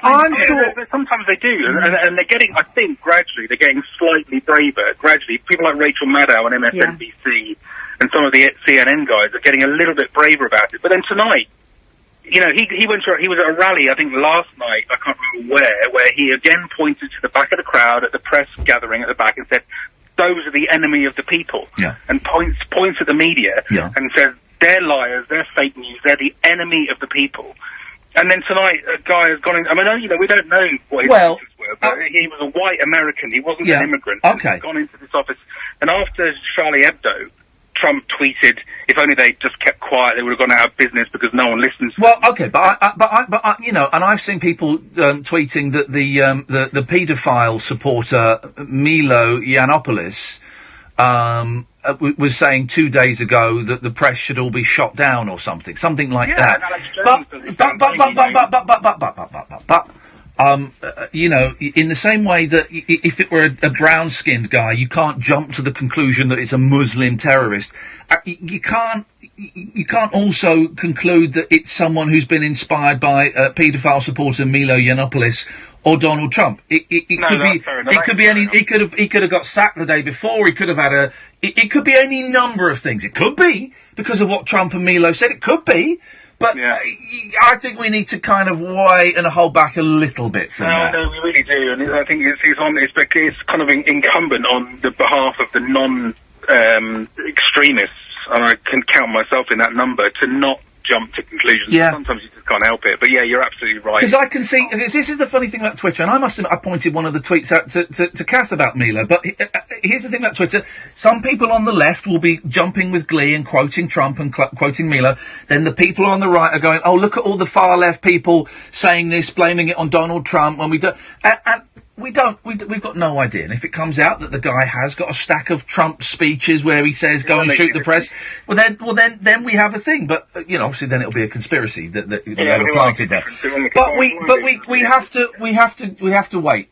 and see, don't we, Catherine? NBC are already going in on Trump now on Twitter, saying they approached him. They've got a video clip of it. Can you please talk to us about the dead reporters in Annapolis? Do you have any words of condolence for the families, Mr. President? Why are you walking away? President Trump does not comment when asked about the deadly Maryland newsroom shooting. Well, that sounds about like him. He can't act, kind of independently. He has to sort of go away and be told what he's going to say, or even then he doesn't say what he's told he's going to say. But anyway, sorry for bringing the last few minutes of the show down. That's okay, Matt. I'm going to cut you off and we'll celebrate. I'm cutting you off now. Up your bleach bum. There we go. That's fine. I don't know. Do you know? Come in, Paul. Oh, look, he loiters out there. Look, like a little orphan boy. Wearing that shirt of his that I like. It's the only one you do like, isn't it? It is. The others I think are awful. It's very like one you have, that's why. Is it? Mm-hmm. Well, I'm big in the checks. I've stopped buying check shirts now because all of my shirts are check shirts. And also, the more telly you do, they all strobe, don't they? They do. You can't. It's a nightmare. First world problems. Yeah, it really is. I've got a problem tonight that's been twisting my melon for some time, and we've got a definitive space expert on about it, okay? As we all know, the primeval atom, the Big Bang, happened 13.7 billion years ago. Yes. As far as we can make out. Yes. Nothing exceeds the speed of light. Yeah. Which means if you take 13.7 billion and double it, the universe should be something in the region of 27.4 billion light years wide. That's what you'd think. The universe is 156 billion light years wide. Sweet Lord. Can we exceed the speed of light? That'll hurt everybody's head, but we're going to grapple with that tonight. It's just a kind of wild and weird open university between 1 and 5. The theory is, I don't know if this theory still holds true, if you go faster than the speed of light, then you travel backwards in time? You travel through time. If you're going faster than the only light... way our computations work is that nothing can exceed the speed of light. It's the only constant in the universe. Right. So why isn't the universe, as I said, 27.4 billion light years wide? Why is it... 6, 7, 8 times that? 156 billion light years wide. Let's ask Catherine. Catherine, can you answer that? The universe doesn't respect our laws. There we go. You see, she's said... And yet you're meant to do every goddamn thing she says. Is that right? She's the universal creatrix. She's the... That time it was recognised. Put that in your passport. They don't do that. They put occupations in it. No, they don't do that. I've got a new passport and they don't do that. It's a shame that, really, isn't it? It's outrageous. Master of space, time and destiny. When I got to America the other week and I showed him the passport and he said, right, this is great, sir. One thing, can you sign it for me? He hadn't signed the passport. It was so fresh. And that's nice that they're helpful, because sometimes at US immigration they can be slightly challenging, can't they? The guy behind the desk was lovely and we had a laugh. But the people ordering you around were so rude. So rude. I thought, how dare you... Anyway, anything, got 15 seconds, anything else you want? We're also talking about evolution from a different angle. I know you were mentioning it earlier on, and your bizarre, we all evolved from owls on Mars theory. Stop mentioning owls. Anyway, we're talking to a man who says we have far more in common muscle-wise with monkeys than was previously thought. It may turn the whole theory of evolution on its head. There we go. So the size of the universe, and we didn't come from monkeys. This is tonight's show is going to blow your mind. Thank you, Paul. We'll be on at 1 o'clock. Thank you very much, Catherine. Thank you, Sam. We will be back tonight, Friday night at 10 o'clock with, get ready for it, we've got a guy that makes canes that you can use to whack Democrats with, and the trial of Alan Caddick. Talk Radio. Intelligent. Patriot Kane, that was it, Patriot Kane. Talk Radio. We'll get you talking. Man! The Democrat rap is even better, though. Table service. It's this guy, he tweeted me for some reason, and I clicked on his, as I often do,